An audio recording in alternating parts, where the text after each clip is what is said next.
ప్రభు అయిన యేసుక్రీస్తు ప్రశస్త నామమున ఇమ్మానుయేల్ పరిచర్యల పక్షముగా మీకు మా శుభములు.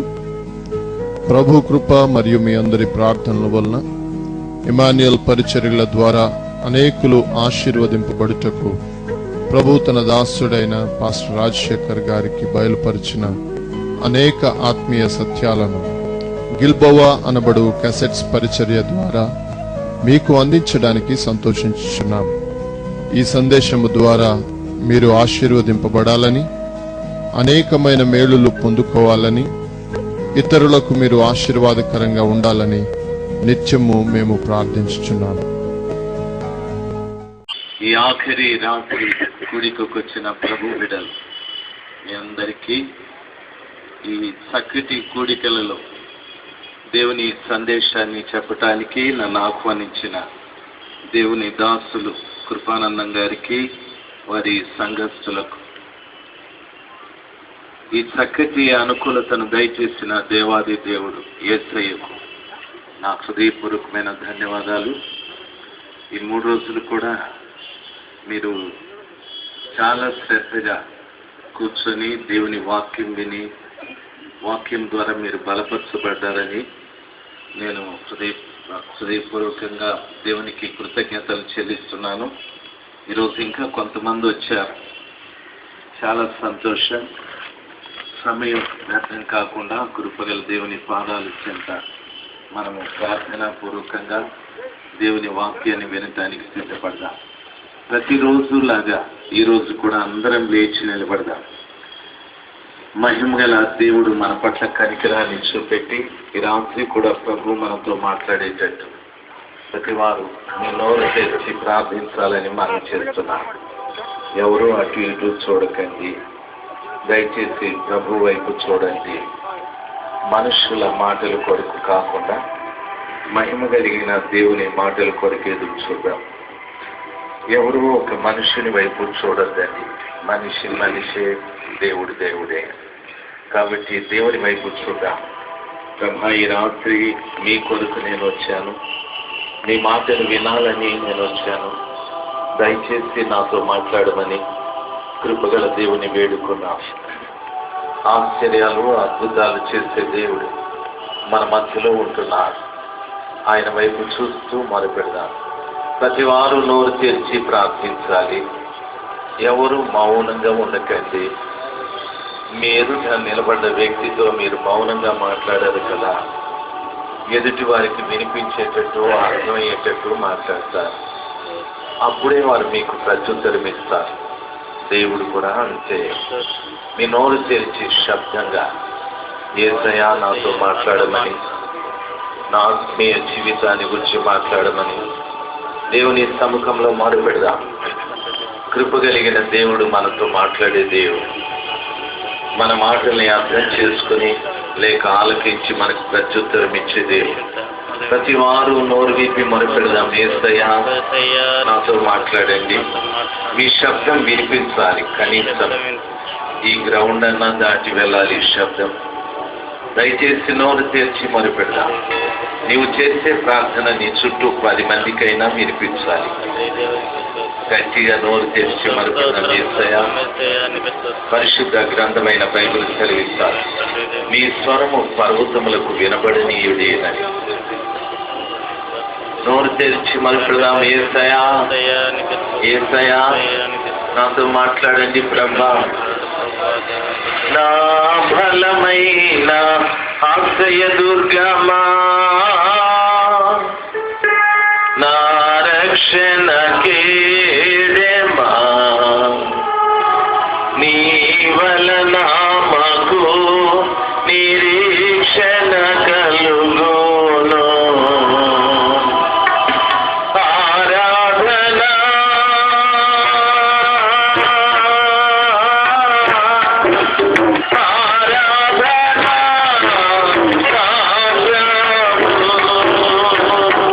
మీకే మస్తుతి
బట్టి మిమ్మల్ని స్తుతిస్తున్నాను.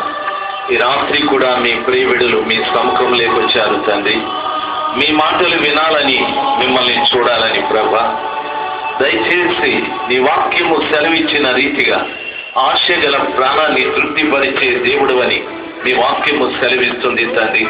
మీ బిడ్డలు ఏ ఆశతో ఈ స్థలంలోనికి వచ్చారో వారి ఆశను మీరు తీర్చమని ప్రార్థిస్తున్నాను ప్రభా.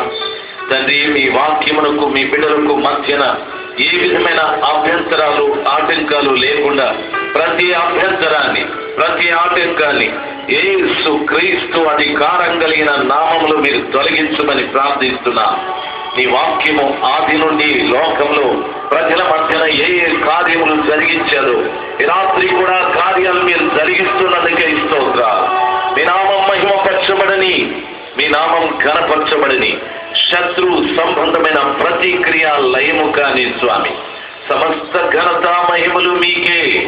యేసు క్రీస్తు ప్రశస్త నామాన ప్రార్థన చేసి వేడుకుంటున్నాను పరలోకపు తండ్రి. ఆమేన్, ఆమేన్, ఆమేన్. గట్టిగా చెప్తాం ఆమేన్. దయచేసి కూర్చున్నాం. కృపగల దేవుడు మన పట్ల ఆయన అనుదినము చూపిస్తున్నటువంటి ఆ కనికరము చాలా గొప్పది. దేవుడు మన పట్ల చూపెడుతున్న ఈ గొప్ప కార్యాలు, లేక చేస్తున్న గొప్ప కార్యాలను బట్టి ఆయనకు మనం ఏమీ చెల్లించలేం. దేవుడు చేస్తున్న ప్రతి మేలుకు ప్రతిగా మనుషుడు ఏమీ చెల్లించలేదు. నేను మొదటి రోజు రాత్రి చెప్పాను, వేల కొలది పశువులను, లేక నదులంత విస్తారమైన తైలాన్ని, లేక నా జ్యేష్ఠ కుమారుని అర్పించేదానని. తరువాత అవి ఏవి కూడా దేవుడు చేసిన మేళ్లకు సరిపోయినవి కానే కాదు. దయచేసి బాగా గమనించాలి. రక్షణ పాత్రను చేతపుచ్చుకుని యెహోవా నామంలో కృతజ్ఞతాస్తుతులు చెల్లించాలి అనే విషయాన్ని మీకు చెప్పాను. ఈ రాత్రి కూడా మీకు నా మనవి, ప్రభువు చేసిన మేళ్లకు కృతజ్ఞతగా మనం ఏం చెల్లించగలం? ఒకటి, ఆ ప్రభువు మన వద్ద కోరుకునేదంతా ఒకటి, ఆయన మనల్ని ప్రేమించాడు, మనము కూడా ఆయన్ను ప్రేమించాలని. ఆయన మనల్ని వెతికాడు, మనము కూడా ఆయన్ను వెతకాలని. ఆయన మన కొరకు ప్రాణమే పెట్టాడు, మనం ఆయన కొరకు ప్రాణం పెట్టాల్సిన అగత్యం లేదు. మన ప్రాణం పోకుండా ఉండేటట్లు మనం చూసుకోవాలి. దేవుని వాక్యం సెలవిస్తారు, శరీరమును చంపువారికి మీరు భయపడకండి, ఆత్మను శరీరమును చంపువారికి మీరు భయపడండి అని చెప్పారు. మన ఆత్మను శరీరమును చంపే ఆ శక్తి యేసయ్యకొక్కడికే ఉంది. ఆయనకు మనం భయపడి జీవించాలి. దేవుడు మన వద్ద ఎక్కువగా కోరుకునేది ఏమిటి అంటే క్రమం. ఒక్క రోజున ప్రభువు సింహాసనం మీద కూర్చొని తాను తీర్పు తీర్చేటప్పుడు ఆయన తన ఎదుట నిలబడ్డ ప్రజలతో చూసి ఆయన మాట్లాడే ఒక మాట, అక్రమం చేయువార్లారా, మీరెవరో నేను ఎరుగను, నా మధ్య నుండి మీరు వెళ్ళిపోండి అని చెప్తారు. దేవుడు కోరుకునేది ఏమిటంటే క్రమం. అక్రమాన్ని ఆయన కోరుకోడు. ఇక్కడ కూడిక జరుగుతూ ఉంటే అక్కడ తిరిగే వాళ్ళు కొంతమంది, ఇక్కడ మాట్లాడే వాళ్ళు కొంతమంది, ఆలస్యంగా వచ్చేవాళ్ళు కొంతమంది, నిద్రపోయే వాళ్ళు కొంతమంది, సీటు దొరక తిరిగే వాళ్ళు కొంతమంది, రకరకాలు. ఇదంతా క్రమం ఓ క్రమమైన పద్ధతిలో ప్రభు సముఖంలో మనం ఎదగటానికి నేర్చుకోవాలి. మీరు చాలా మంది చదువుకున్నారు, మీరు క్లాస్ రూమ్లోకి వెళితే ఇలా ఎవడైనా సభ్యంగా ప్రవర్తిస్తాడా? మీరు స్కూల్కి వెళ్ళేటప్పుడు నిద్రపోతున్నాడా తమ్ముడు? మీ పక్క ఆయన లేదు కదా, విన్నాయన. దయచేసి గమనించాలి. స్కూల్కు వెళ్ళేటప్పుడు కానీ, కాలేజీకి వెళ్ళేటప్పుడు కానీ, ఆఫీస్కు వెళ్ళేటప్పుడు కానీ మీరు ఎవరైనా ఆలస్యంగా వెళ్తారా? వెళితే అక్కడ ఉన్నటువంటి వాళ్ళు మీకు మెమో ఇస్తారు, లేక కాలేజీనో స్కూల్లో అయితే ఆబ్సెంట్ వేస్తారు. ఈ రీతిగా ఏదో ఒక నష్టం మీకు కలుగుతారు. అన్నిటికీ మనం సమయానికి వెళ్తాం, దేవుని సముఖంలోకి మాత్రం సమయానికి రాం. అన్నింటినీ మనం క్రమంగా పాటిస్తాం, దేవుని విషయాల్లో మాత్రం మనకు క్రమం లేదు. నన్ను బాగా గమనించాలి. ఈ అక్రమమైన మార్గాల్లో మనల్ని నడిపిస్తున్నది ఎవరు అంటే సాతానుడే. వాడే క్రమం లేనివాడు. యేసయ్య ఒక రోజున ఆయన అడిగాడు. ఆ దినము పరలోకంలో దేవదూతలు అందరూ కూడా కలుసుకునే దినం. అందరూ అక్కడ కూర్చున్నారు. సాతానుడు కూడా అక్కడికి వెళ్ళాడు.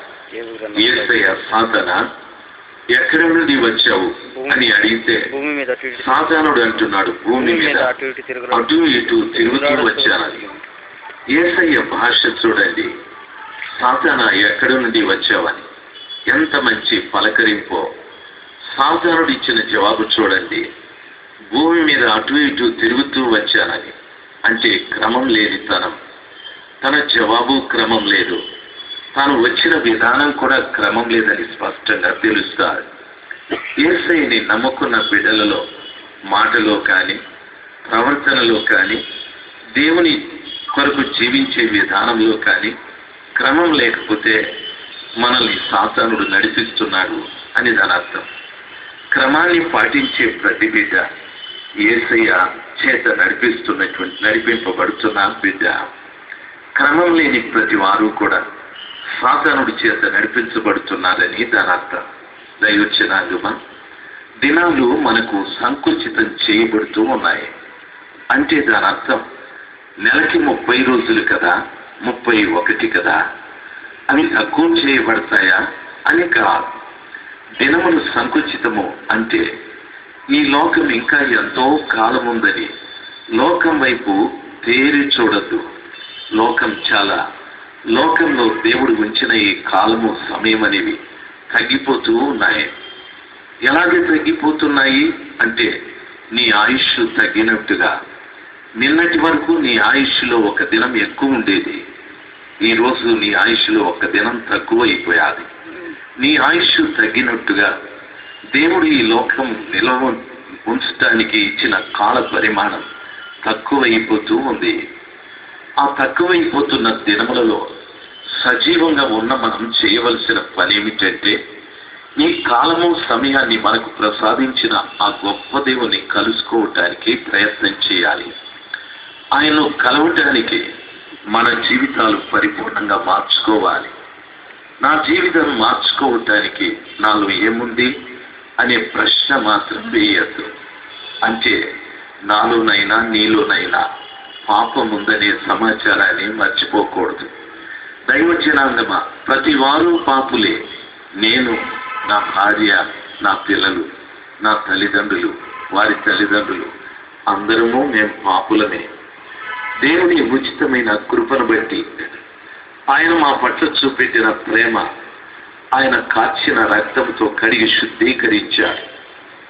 ఆ ఒక్కనాటి శుద్ధీకరణతో శాశ్వతమైన పరిశుద్ధత మాలోకి రాలేదు. రోజు రోజు కూడా మా జీవితంలోనికి ప్రవేశించే కీడు నుండి తప్పించుకోవటానికి లేక కడగబడటానికి ఆయన పాదాల చెంత పశ్చాత్తాపడాల్సిందే. కాబట్టి ఆ సర్వశక్తిమంతుడైన దేవుని పాదాల చెంత ప్రతి వారు కూడా దినదినము శుద్ధీకరించబడుతూ ఆయన ఆగమనం కొరకు సిద్ధపడాలి. మీరెక్కడున్నారు అని అడిగితే ఈ రీతిగా చెప్తారు, నేను జిమ్ఖానా గ్రౌండ్లో ఉన్నాను, మా ఊరేమో విజయవాడ, నేనేమో బందర్ రోడ్లో ఉన్నాను, మా ఇంటి నెంబరు ఫలానా, నా ఉద్యోగం ఫలానా అని చెప్తూ ఉంటారు. అయితే నీవెక్కడున్నావనేది స్పష్టంగా చెప్పాలంటే నీ మరణానికి, క్రీస్తు ఆగమనానికి మధ్యలో నీవు ఉన్నావు. నీ చావైనా నిన్ను కలుసుకోవాలి, లేక క్రీస్తు ఆగమనమునైనా నీవెదుర్కోవాలి. ఈ రెండింటి మధ్యలో నీవు ఉన్నావు. ఏది ముందుగా నిన్ను కలుసుకుంటాదో నీకు తెలియదు. ఏది నిన్ను కలిసినా నీవు మాత్రం దేవుని దగ్గరికి వెళ్ళేటట్టుగా సిద్ధపడాలి. బైబిల్ ఈ రీతిగా సెలవిస్తాడు, ఎవడైనాను క్రీస్తు యేసునందుంటే వానికి శిక్ష విధియు లేదు అని చెప్పారు. అపోస్తలుడైన పౌలు క్రీస్తునందుండి మృతులైన వారు మొదట లేస్తారని చెప్పారు. రెండవది, నేను చనిపోలేదు, బ్రతికే ఉన్నాను. ఆ బ్రతికున్నప్పుడు కూడా నేను క్రీస్తులో జీవిస్తే మేఘముల చేత నేను కొనిపోబడతానని అపోస్తలుడైన పౌలు తెస్సలోనికే పత్రికలో చెప్పాడు. కాబట్టి ఈ రెండు నీ కుడి ఎడమల నిలబడి ఉన్నాయి. మన మరణమో లేక క్రీస్తు ఆగమనమో దీనైనా మనము కలవాలి, దీన్నైనా మనం కలవాలి. ఈ రెండింటిని తప్పించుకొని ఎక్కడికి మనం వెళ్ళలేము. నీవు అప్పు చేస్తే అప్పుల వారి వద్ద నుండి తప్పించుకొని ఎక్కడికైనా పారిపోవచ్చు. నీవు తప్పు చేస్తే శిక్షించే ప్రభుత్వం వారి నుండి తప్పించుకొని ఎక్కడికైనా వెళ్ళి దాక్కోవచ్చు. అయితే చావు నుండి తప్పించుకునేవాడెవడు? క్రీస్తు ఆగమనము నుండి తప్పించుకునేవాడెవడు? వీటి నుండి తప్పించుకోవడం మన శక్యం కాదు. ఎలాగైనా సరే వాటి చేతికి మనము చిక్కవలసిన వారమే. అది మనల్ని పట్టుకుని దినమున మనల్ని మరణానికి అప్పగించకుండా నిత్య జీవంలోనికి మనం వెళ్ళు రీతిగా మనం బ్రతుకున్నప్పుడే మనం సిద్ధపడాలి. యేసయ్య దినములు దగ్గర పడ్డాయి. నీ ఆయుష్ కూడా తగ్గిపోతూ ఉంది. ఈ మధ్యన నీతో కూడా ఎప్పుడు ఉంటున్నది నా యేసయ్య ఒక్కడే కాదు, నీ మరణము, ఆయన ఆగమనము, ఈ రెండూ కూడా ఉన్నాయి. ఒక్క మాటలో చెప్పాలంటే ప్రతి మనిషి దగ్గర నలుగురు చుట్టూ ఉన్నారు. ఒకటి నా యేసయ్య, రెండవది సాతానుడు. యాకోబు పత్రికలో చెప్పాడు, దేవునికి లోబడి సాతానుని ఎదిరించుడి, అప్పుడు వాడు మీ యొద్ద నుండి పారిపోను అని చెప్పాడు. అప్పుడు వాడు మీ యొద్ద నుండి అంటే సాతానుడు కూడా మన వద్ద ఉన్నాడు అని దాని అర్థం.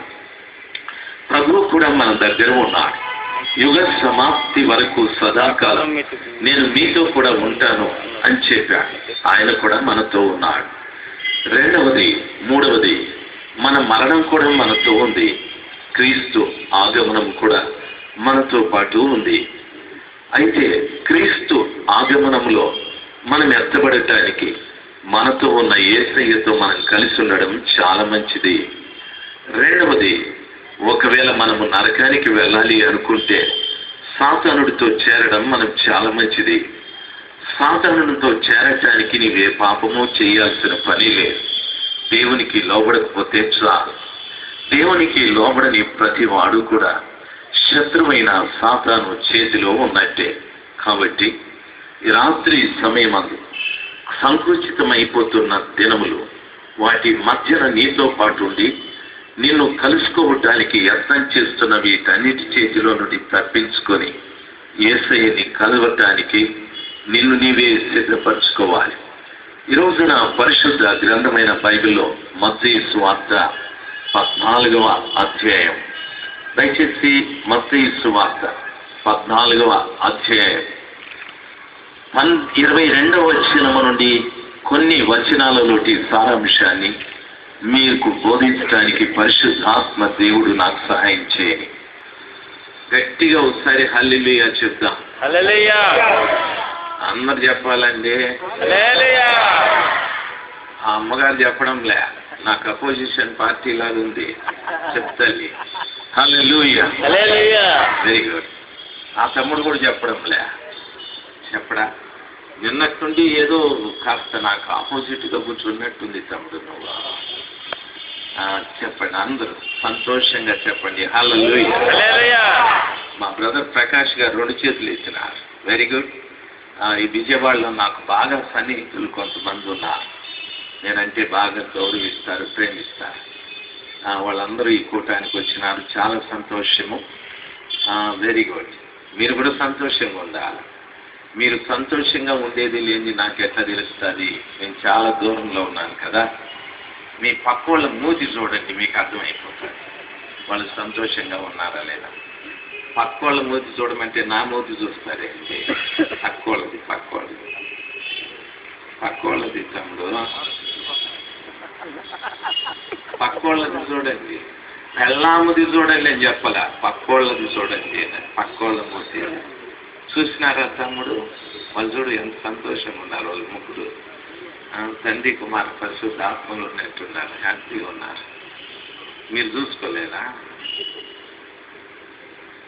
అయ్యా కెమెరామ్యాన్, ఎవరు పోతున్నారు చూడు.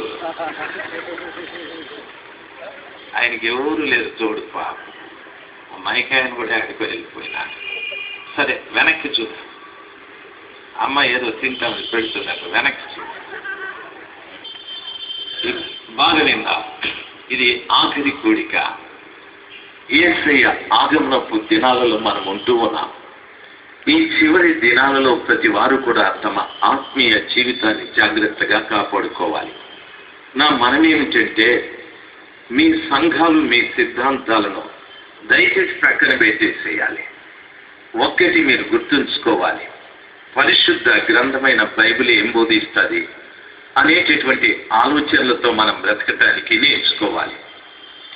సిద్ధాంతం ఒక్కనాటికి దేవుడు కాదు, దేవుడు ఒక్కనాటికి సిద్ధాంతం కాదు.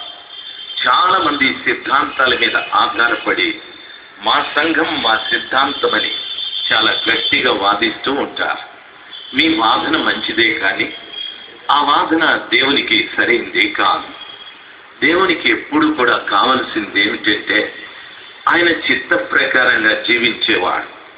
బైబిల్ ఈ రీతిగా సెలవిస్తారు, లోకము దాని ఆశ గతించును, ఆయన చిత్త ప్రకారంగా జీవించువాడు నిత్య జీవం నిరంతరము జీవించును అని చెప్పాడు. దేవునికి కావాల్సింది ఆయన చిత్త ప్రకారంగా జీవించేవారు. ఆయన చిత్తాన్ని మనం ఎలాగ తెలుసుకోగలము? నా ద్వారానా, నీ ద్వారానా? దేవుని వాక్యం ద్వారా మనం తెలుసుకోగలం. కాబట్టి ఈ రాత్రి సమయమందు వాటి మీద ఆధారపడి చాలా పట్టుదలగా ఉన్న ప్రతి బిడ్డకు నా మనవి, సిద్ధాంతం ఒక్కనాటికి దేవుడు కాదు, దేవుడు ఒక్కనాటికి సిద్ధాంతం కాదు. పరిశుద్ధ గ్రంథమైన బైబిల్లో ప్రభువు క్రైస్తవుడికి ఇచ్చిన సిద్ధాంతం, నీ కుడి చెంప మీద ఎవడైనా కొడితే ఎడమ చెంప చూపెట్టు అని అన్నాడు. ఎవరు పాటిస్తున్నారు ఇది? నిన్నెవడైనా దూషిస్తే ప్రతి దూషణ చేయకూడదు అన్నాడు. మనమే అనవసరంగా అందరినీ దూషిస్తాం. నీకెవరైనా కీడు చేస్తే ప్రతి కీడు చేయొద్దు అన్నాడు. నీవు కీడు అనుభవించి మేలు చేయి అని చెప్పాడు. ఈ రీతిగా ప్రభువు చెప్పిన ఈ చక్కటి సిద్ధాంతములను మనం పాటించకుండా ఏవేవో మనకిష్టం వచ్చినవన్నీ ఉంచుకొని, ఏవేవో మనము నడిచే మార్గం తప్పుగా చేసుకొని అనేకుల్ని ఆ మార్గంలో నడిపించడానికి ప్రయత్నం చేస్తూ ఉంటాం. అది మంచిది కానే కాదు. వింటున్న దైవ జనాంగమా, మత్తయి సువార్త 14వ అధ్యాయం 13వ అధ్యాయం 13వ అధ్యాయం చాలా విచారకరమైన అధ్యాయం. బాప్తిస్మం ఇచ్చే యోహానును హేరోదు చంపించేశాడు. అతన్ని చెరసాలలో పెట్టి అతని తల తీయించేశాడు. తన పెళ్లి చేసుకున్నటువంటి హేరోదియ కోరికను బట్టి యోహాను తల తీయించేశాడు. యోహాను చాలా గొప్ప వ్యక్తి. యేసు ప్రభుల వారి కంటే 6 మాసాలు వయసులో పెద్దవాడైన మరియ తల్లి గర్భంలో పరిశుద్ధాత్మ ద్వారా యేసయ్య ప్రారంభమైన దినాన ఆమె సమీప బంధువురాలైన ఎలిజబెతును చూడటానికి వెళ్ళారు. మరియ తల్లి ఎలిజబెతును కలుసుకుని వందనం వచనము చెప్పగానే ఎలిజబెతు గర్భంలో ఉన్న 6 మాసాల పిండము గంతులు వేశాదని వాక్యం సెలవిస్తుంది. 6 మాసాల పిండం గంతులు వేయటానికి గల కారణం మరియ తల్లిని చూసి కాదు, ఆమె గర్భంలో ఉన్న పరిశుద్ధాత్మ దేవుని చూసి గంతులు వేశారు. సంతోషం. దైవ జనాంగమా, గమనించవలసిన విషయం, యేసయ్య కంటే 6 మాసాలు పెద్దవాడైన యోహాను యేసు ప్రభుల వారి కంటే ముందుగా పరిచర్య ప్రారంభించాడు. యోర్దాను నదీ ప్రాంతాలలో ఆయన దగ్గరికి ప్రజలు అశేషంగా వెళ్ళేవారు. వారికి చక్కటి మాటలు చెప్పేవారు. ఆయన మాట్లాడుతుంటే ప్రజలు గజగజ వణికేవారు. ఆయన ఎవరిని కూడా ఖాతరు చేయకుండా ఉన్నది ఉన్నట్టుగా చెప్పేవారు. ఆ రీతిగా ఆయనలో ఉన్న 2వ శ్రేష్టమైన జీవితం ఏమిటంటే, యేసయ్యని గూర్చి ఈ రీతిగా చెప్పాడు, నేను అరణ్యంలో ఒక శబ్దాన్ని, నా వెనకల ఇంకొక ఆయన వస్తూ ఉన్నాడు, ఆయన నాకంటే గొప్పవాడు, నేను మీకు నీళ్లతో బాప్తిస్మం ఇస్తున్నాను, ఆయన అగ్నితో బాప్తిస్మం ఇస్తాడు, ఆయన చెప్పులు వారు విప్పుటకు కూడా నేను యోగ్యుడను కానని తన వెనకల వస్తున్న యేసయ్యని గూర్చి చాలా గొప్పగా మాట్లాడుతూ వచ్చాడు. ఆయన చెప్పిన విశేషమైన మాట, ఆయన హెచ్చించబడాలి, నేను తగ్గించబడాలి అని మాట్లాడాడు. ప్రియ తల్లి, నా ప్రియమైన తల్లి, ఈ రోజు కూడా చాలా మంది గొప్ప గొప్ప సేవలు చేస్తున్న వారు మనం చూస్తూ ఉన్నాం. యోహానులాగా యేసయ్యని హెచ్చించే వారు ఎవరైనా మనకు కనిపిస్తున్నారా? చాలా అరుదుగా ఉన్నారు. ఆయన అంటున్నాడు, నేను నీళ్లతో ఇస్తాను బాప్తిస్మం, ఆయన అగ్నితో ఇస్తాడు. నేను తగ్గించబడాలి, ఆయన హెచ్చించబడాలి. ఆయన చెప్పులు వారు విప్పుటకు నేను యోగ్యుడను కాదు అని చెప్పాడు. దైవజనాంగమా, అంత గొప్ప దైవ సేవకుడు, అంత గొప్ప సువార్థికుడైన యోహాన్ ఎవరు తప్పితం చేసినా లెక్క చేయకుండా వారి తప్పితాన్ని నిర్మోహమాటంగా చెప్పే ఆయన్ను హేరోదు చంపించేశారు. యేసయ్యకు ఆ వార్త తెలిసిన తరువాత చాలా దుఃఖంతో ఒంటరిగా ఆయన అరణ్య ప్రాంతాలకు వెళ్ళిపోయాడు. అరణ్య ప్రాంతాలకు వెళ్ళి ఆయన ప్రార్థన చేసుకుంటూ ఉన్నాడు. యేసయ్య అరణ్య ప్రాంతాలకు వెళ్ళాడని తెలిసి ప్రజలందరూ కాలినడకన ఆయన్ను వెతుక్కుంటూ వెళ్ళారని వాక్యం సెలవిస్తారు. వెతుక్కుంటూ వెళ్ళిన ఆ ప్రజలను చూసి ప్రభు కనికరపడ్డాడు. తన హృదయంలో దుఃఖం ఉంది, తన హృదయంలో విచారం ఉంది, తన హృదయంలో కలవరం ఉంది. యోహాను చంపించబడ్డాడు అనేటటువంటి ఒక వేదన తను పీడిస్తూ ఉంది. అయితే తను వెతుక్కుంటూ వచ్చిన ఆ ప్రజలను చూసి కనికరపడ్డాడు. ఆయన కనికరపడి వారికి చక్కటి బోధ చేశాడు. వారిలో అనేక మంది రోగులను స్వస్థపరిచాడు. ఆ తరువాత వారు ఆకలిగొన్నారని భోజనం కూడా పెట్టాడు. నా దేవుడు ఎంత మంచివాడో! యేసయ్యని వెతికే వారిని ఆయన కనికరిస్తాడు. ఆయన మనల్ని కనికరిస్తే ఆయన మనకు బోధ చేస్తాడు. ఆయన మనల్ని కనికరిస్తే ఆయన మనల్ని బాగు చేస్తాడు. ఆయన మనల్ని కనికరిస్తే ఆయన మనకు భోజనం కూడా ఇస్తాడు. దైవజనాంగమా, యేసయ్య కనికరాన్ని సంపాదించుకోవటానికి మనం ప్రయత్నం చేయాలి. ఒక రోజున ఒక దైవ సేవకుడు నాతో మాట్లాడుతూ వచ్చే మాసం నా దగ్గరికి అమెరికా దేశం నుండి మిషనరీలు వస్తూ ఉన్నా, అది మొదటిసారి, దయచేసి నా కొరకు మీరు ప్రార్థన చేయాలి అని. నన్ను ఏం చేయమంటారు అని అడిగాను. ఆయన ఉపయోగించిన పదం ఏమిటంటే, ఆ మిషనరీస్కి నా మీద కనికరం పుట్టాలి, నేను చేస్తున్న ఈ పని విషయంలో నా మీద కనికరం పుట్టాలని. కనికరం చూపెడితే వాళ్ళు ఏం చేస్తారు? డబ్బులు పంపిస్తా. డబ్బులు వస్తే ఏం చేస్తావు? చాలా గొప్ప పరిచర్య నేను చేస్తాను, ఈ ఊర్లో ఎవరు చేయనంత పరిచర్య నేను చేస్తానన్నా. నేను మాత్రం ప్రార్థన చేయలేదు, కానీ ఆ వచ్చిన మిషనరీలు ఆయన్ను నమ్మారు. ఆయనకు దరిదాపు ప్రతి సంవత్సరం కూడా కొన్ని లక్షలు పంపుతూ వచ్చా. ఆయన చేసిన పని ఏమిటంటే, ఆత్మల్ని వదిలిపెట్టి ఆస్తుల మీద పడిపోయాడు. మా ఊర్లో క్రైస్తవులలో ఆయనంతటి ధనవంతుడి ఒక్కరూ లేరు. ఎక్కడ చూసినా పొలాలు కొన్నాడు, ఎక్కడ చూసినా ఇండ్లు కొనేసుకుంటున్నాడు, ఎక్కడ చూసినా ఆయన మామిడి తోటలు కొనేసుకుంటూ ఉన్నాడు. నాకు నిజంగా ఆశ్చర్యం అనిపించారు.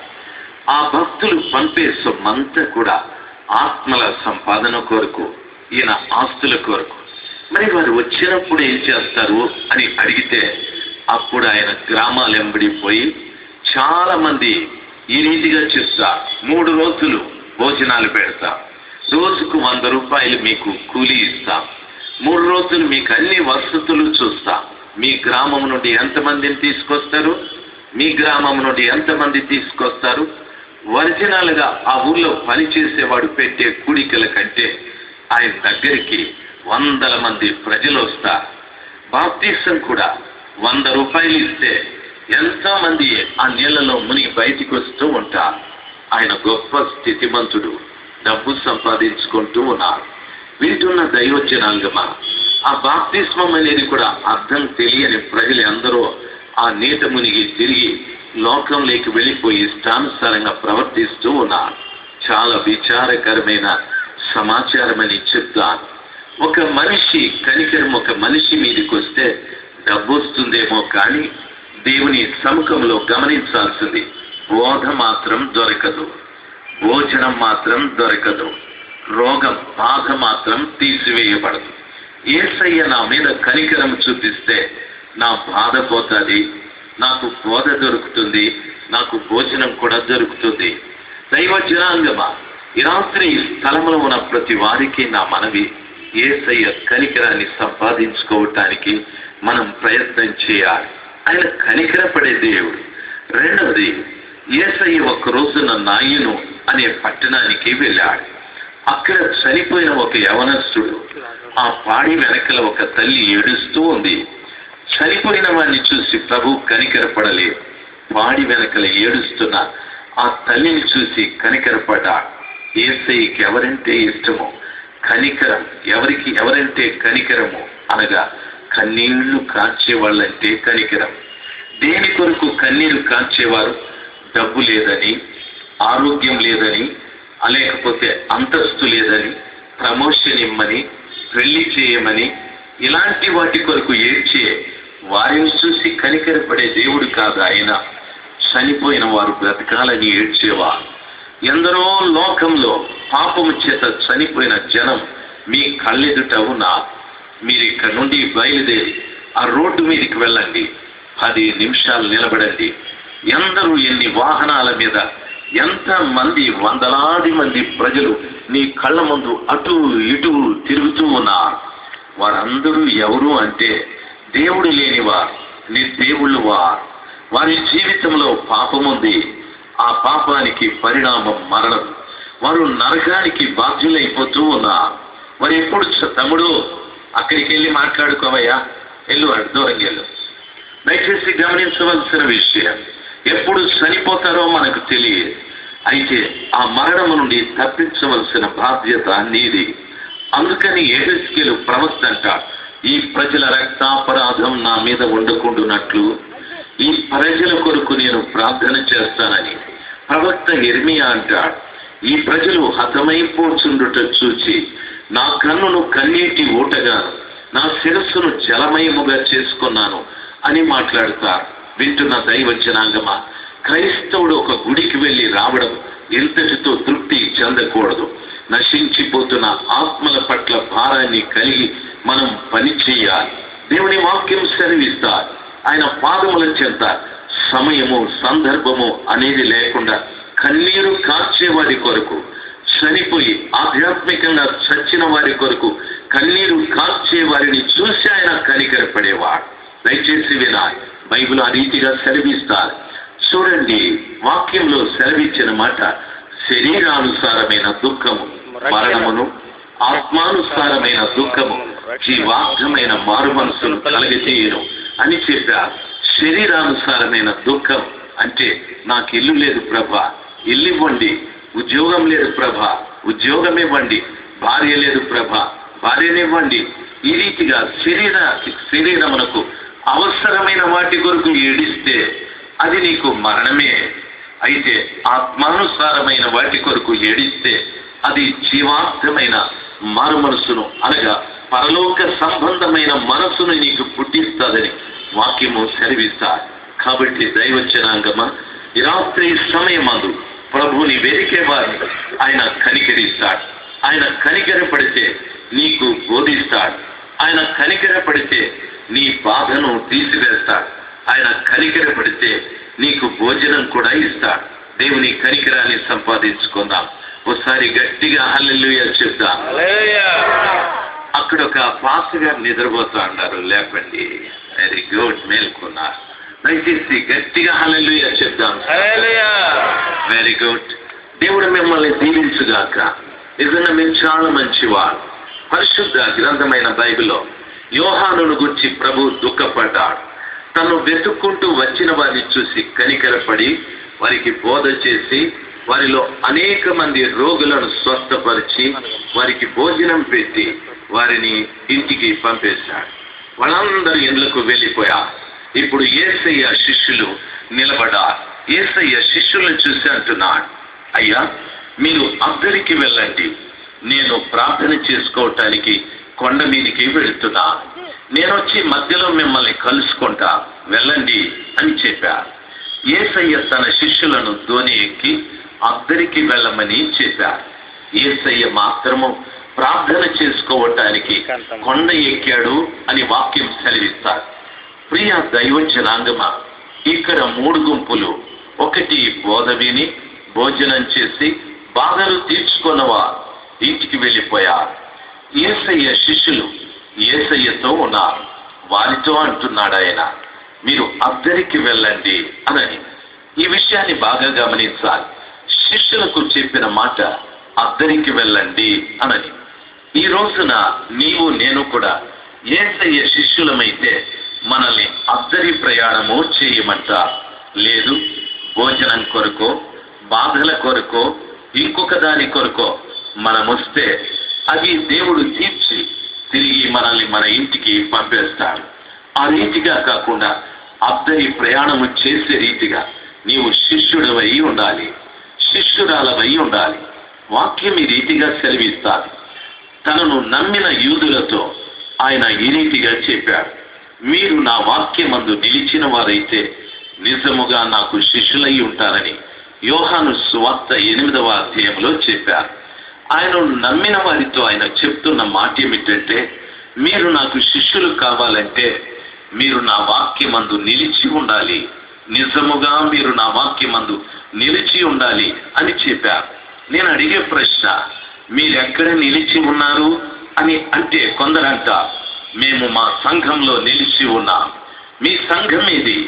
ఈ లూథరన్ సంఘాన్ని వదిలిపెట్టి నేనెక్కడికి రా, ఈ బ్యాప్టిస్టు సంఘాన్ని వదిలిపెట్టి నేనెక్కడికి రా, ఈ పెంతెకోస్తు సంఘాన్ని వదిలిపెట్టి నేనెక్కడికి రా. వాళ్ళ ఆ సంఘంలో నిలబడి ఉన్నారు. నిలబడనివ్వండి, అది మంచిదే. 2వ సమాచారం, మీరెక్కడ నిలబడి ఉన్నారు? మా సిద్ధాంతం కొరకు నిలబడి ఉన్నా. ఈ సిద్ధాంతము ఈ ఊర్లో ఏ సంఘంలోనూ లే, మా సిద్ధాంతమే వేరు అని మాట్లాడుతూ ఉంటారు. ఈ వ్యక్తి సిద్ధాంతం కొరకు సిద్ధాంతం మీద నిలబడి ఉన్నారు. ఇంకొక ఆయన, నీవెక్కడ నిలబడి ఉన్నావు అని అడిగితే, మా కులస్తులున్న సంఘంలో నేను నిలబడి ఉన్నాను అని మాట్లాడతా. నా యేసయ్య చెప్తున్న మాట, మీరు నా వాక్యమందు నిలిచిన వారైతే నిజముగా నాకు శిష్యులై ఉంటారు అని ప్రభు సెలవిచ్చారు. దైవ జనాంగమా, యేసయ్యకి మనము శిష్యులు కావాలంటే దేవుని వాక్యం వినడం మంచిదే, దేవుని వాక్యం చదవడం మంచిదే, దేవుని వాక్యం బోధించడం మంచిదే, దేవుని వాక్యం మీద నిలిచి ఉండాలి. దేవుని వాక్యం మీద నిలబడడం అంటే, దేవుని వాక్యం మీద నిలబడడం అంటే ఈ గ్రంథాన్ని క్రింద పెట్టి దాని మీద ఇలాగ నిలబడడమా?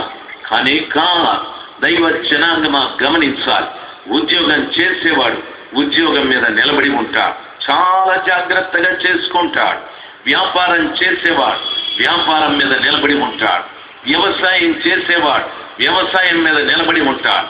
ప్రతి క్రైస్తవుడు ఆయన వాక్యం మీద నిలిచి ఉండటానికి నేర్చుకోవాలి. దాని అర్థం ఏమిటంటే వాక్యానుసారంగా జీవించాలి అని దాని అర్థం. వాక్యం ఎవరైనా వింటారు, వాక్యం ఎవరైనా బోధిస్తారు, వాక్యం ఎవరైనా చదువుతారు. వాక్యానుసారంగా జీవించే వాళ్ళే అరుదయ్యున్నా. ఎవరు దేవుని వాక్యానుసారంగా జీవిస్తారో వారు ఆయన శిష్యులై ఉంటారని దాని అర్థమై ఉంది. నా మాట అర్థమైన వారు ఒక్కసారి గట్టిగా హల్లెలూయా చెప్తాం. హల్లెలూయా. చూడండి, ప్రభు అన్నాడు, శిష్యులారా మీరు అద్దరికి వెళ్ళండి అనగా ఇద్దరిన వాళ్ళు ఉన్న అద్దరి అంటే ఇద్దరి ఈ లోకం, అద్దరి అంటే పరలోకము అని అర్థం. ప్రతి శిష్యుడు కూడా అద్దరి ప్రయాణంలో ఉండాలి. యేసయ్య అంటున్నా, నేను కొండ మీదకి వెళ్ళి ప్రార్థన చేసుకొని వస్తా, మిమ్మల్ని నేను కలుసుకుంటా, మీరు ప్రయాణమై వెళ్ళండి అని చెప్పారు. ప్రభు చెప్పినట్టుగానే వారు దోణి ఎక్కి అద్దరికి వెళుతూ ఉన్నారు. యేసయ్య ప్రార్థించుకోవటానికి కొండ మీదికి వెళ్ళాడు. వాక్యము సెలవిస్తారు, 4వ జామున యేసు కొండ దిగి సముద్రం మీద నడుస్తూ వెళుతున్నారు. అప్పుడు శిష్యులు చూసి భయపడి భూతము భూతము అని అరిచారు. దానికంటే ముందుగా అద్దరికి వెళుతున్న వారి ధ్వనికి పెద్ద పెద్ద గాలులు వీచాయి. వారు ఆ పడవని నడపలేకపోతూ ఉన్నారు. ఆ గాలులు తాకిడి చేత నడపడం కష్టమై చాలా ఇబ్బందికరంగా వారు నడుపుతూ ఉన్నారు. అది 4వ జాము. ఆ జామున క్రీస్తు ప్రభుల వారు అద్దరికి వెళుతున్న దోణి దగ్గరికి సముద్రం మీద నడుస్తూ వెళుతున్నారు. శిష్యులు అది చూసి భూతమని చెప్పారు. యేసయ్య అంటున్నాడు, భయపడకుడి నేనే, భయపడకుడి నేనే అని చెప్పాడు. దైవ జనాంగమా, బాగా గమనించవలసిన విషయం, అద్దరిని గురించి చెప్పారు. వారు పరలోక ప్రయాణంలో ఉన్నారని. యేసయ్య చెప్పాడు, నేను కొండ మీదికి ప్రార్థనకు వెళుతున్నానని. కొండ మీద ప్రార్థనకు ప్రభువు వెళ్ళారు. ఆధ్యాత్మికంగా యేసయ్య కొండ మీద ప్రార్థన ప్రస్తుతము ఉంటున్నాడని చెప్పాలి. ఎందుకంటే యేసయ్య కపాలమని అర్థమిచ్చే గొల్గొతా కొండ మీద తాను చనిపోయి అరిమత యోసేపు సమాధిలో పూడ్చిపెట్టబడి 3వ దినాన తిరిగి లేచి 40 రోజులు అనేక మందికి కనిపించి 40వ రోజున ఉలీవలమనబడే పర్వతం మీద నుండి అనేకులు చూస్తూ ఉంటే ఆరోహణుడై పరలోకానికి వెళుతూ ఉన్నారు. 2 దేవదూతలు క్రిందికి దిగుతూ, గలిలయ మనుషులారా, మీరెందుకు ఆకాశం వైపు తేరి చూస్తున్నారు? ఇప్పుడు ఆయన ఏ రీతిగా వెళుతున్నాడు అదే రీతిగా తిరిగి వస్తాడు అని చెప్పారు. యేసయ్య వెళ్ళిపోయారు. పరిశుద్ధ గ్రంథమైన బైబిల్ సెలవిస్తారు. ఎక్కడికి వెళ్ళాడు ఆయన, ఎక్కడున్నాడు అని అడిగితే అపోస్తుల కార్యాలలో స్టెఫనును రాళ్లతో కొడుతూ ఉన్నారు. పరిశుద్ధాత్మ చేత నింపబడి స్టెఫను మాట్లాడుతూ ఉన్నారు. వారు కోపముతో మండిపడి ఆయనను రాళ్లతో కొడుతున్నప్పుడు ఆయన ఆకాశం వైపు కన్నులెత్తి చూశాడని వాక్యము సెలవిస్తుంది. ఆకాశం వైపు కన్నులెత్తి చూసినప్పుడు అక్కడ పరలోకము తెరవబడి ఉండుట, మనుష్య కుమారుడైన క్రీస్తు ప్రభుల వారు తండ్రి కుడి ప్రక్కన నిలిచి ఉండుట ఆయన చూశాడని వాక్యం సెలవిస్తారు. యేసయ్య ఎక్కడున్నాడు అంటే తండ్రి కుడి ప్రక్కన నిలబడి ఉన్నాడు. కొంతసేపటికి స్టెఫను రాళ్లతో కొట్టబడి చనిపోతాడు. ఆత్మ పూర్ణుడైన వ్యక్తి చనిపోయిన తరువాత ఆ వ్యక్తి ఆత్మను ఆహ్వానించటానికి, పరలోకంలోకి ఆహ్వానించటానికి తండ్రి కుడి పక్కన యేసయ్య లేచి నిలబడి ఎంతో గౌరవంతో ఆత్మ పూర్ణతతో ఉండి చనిపోయిన స్టెఫను ఆత్మని ఆయన ఆహ్వానిస్తూ ఉన్నారు. నా యేసు తండ్రి కుడి పార్శ్వమున నిలబడి ఉన్నాడని వాక్యము సెలవిస్తారు. కొలస్సీ పత్రిక 3వ అధ్యాయంలో ఈ రీతిగా చెప్పబడి ఉంది, మీరు భూ సంబంధమైన వాటి విషయమై మరణించి ఉన్నారు, పర సంబంధమైన వాటి మీద మీ మనస్సు ఉంచండి. అక్కడ క్రీస్తు యేసు తండ్రి కుడి పార్శ్వమున కూర్చుని ఉన్నాడు.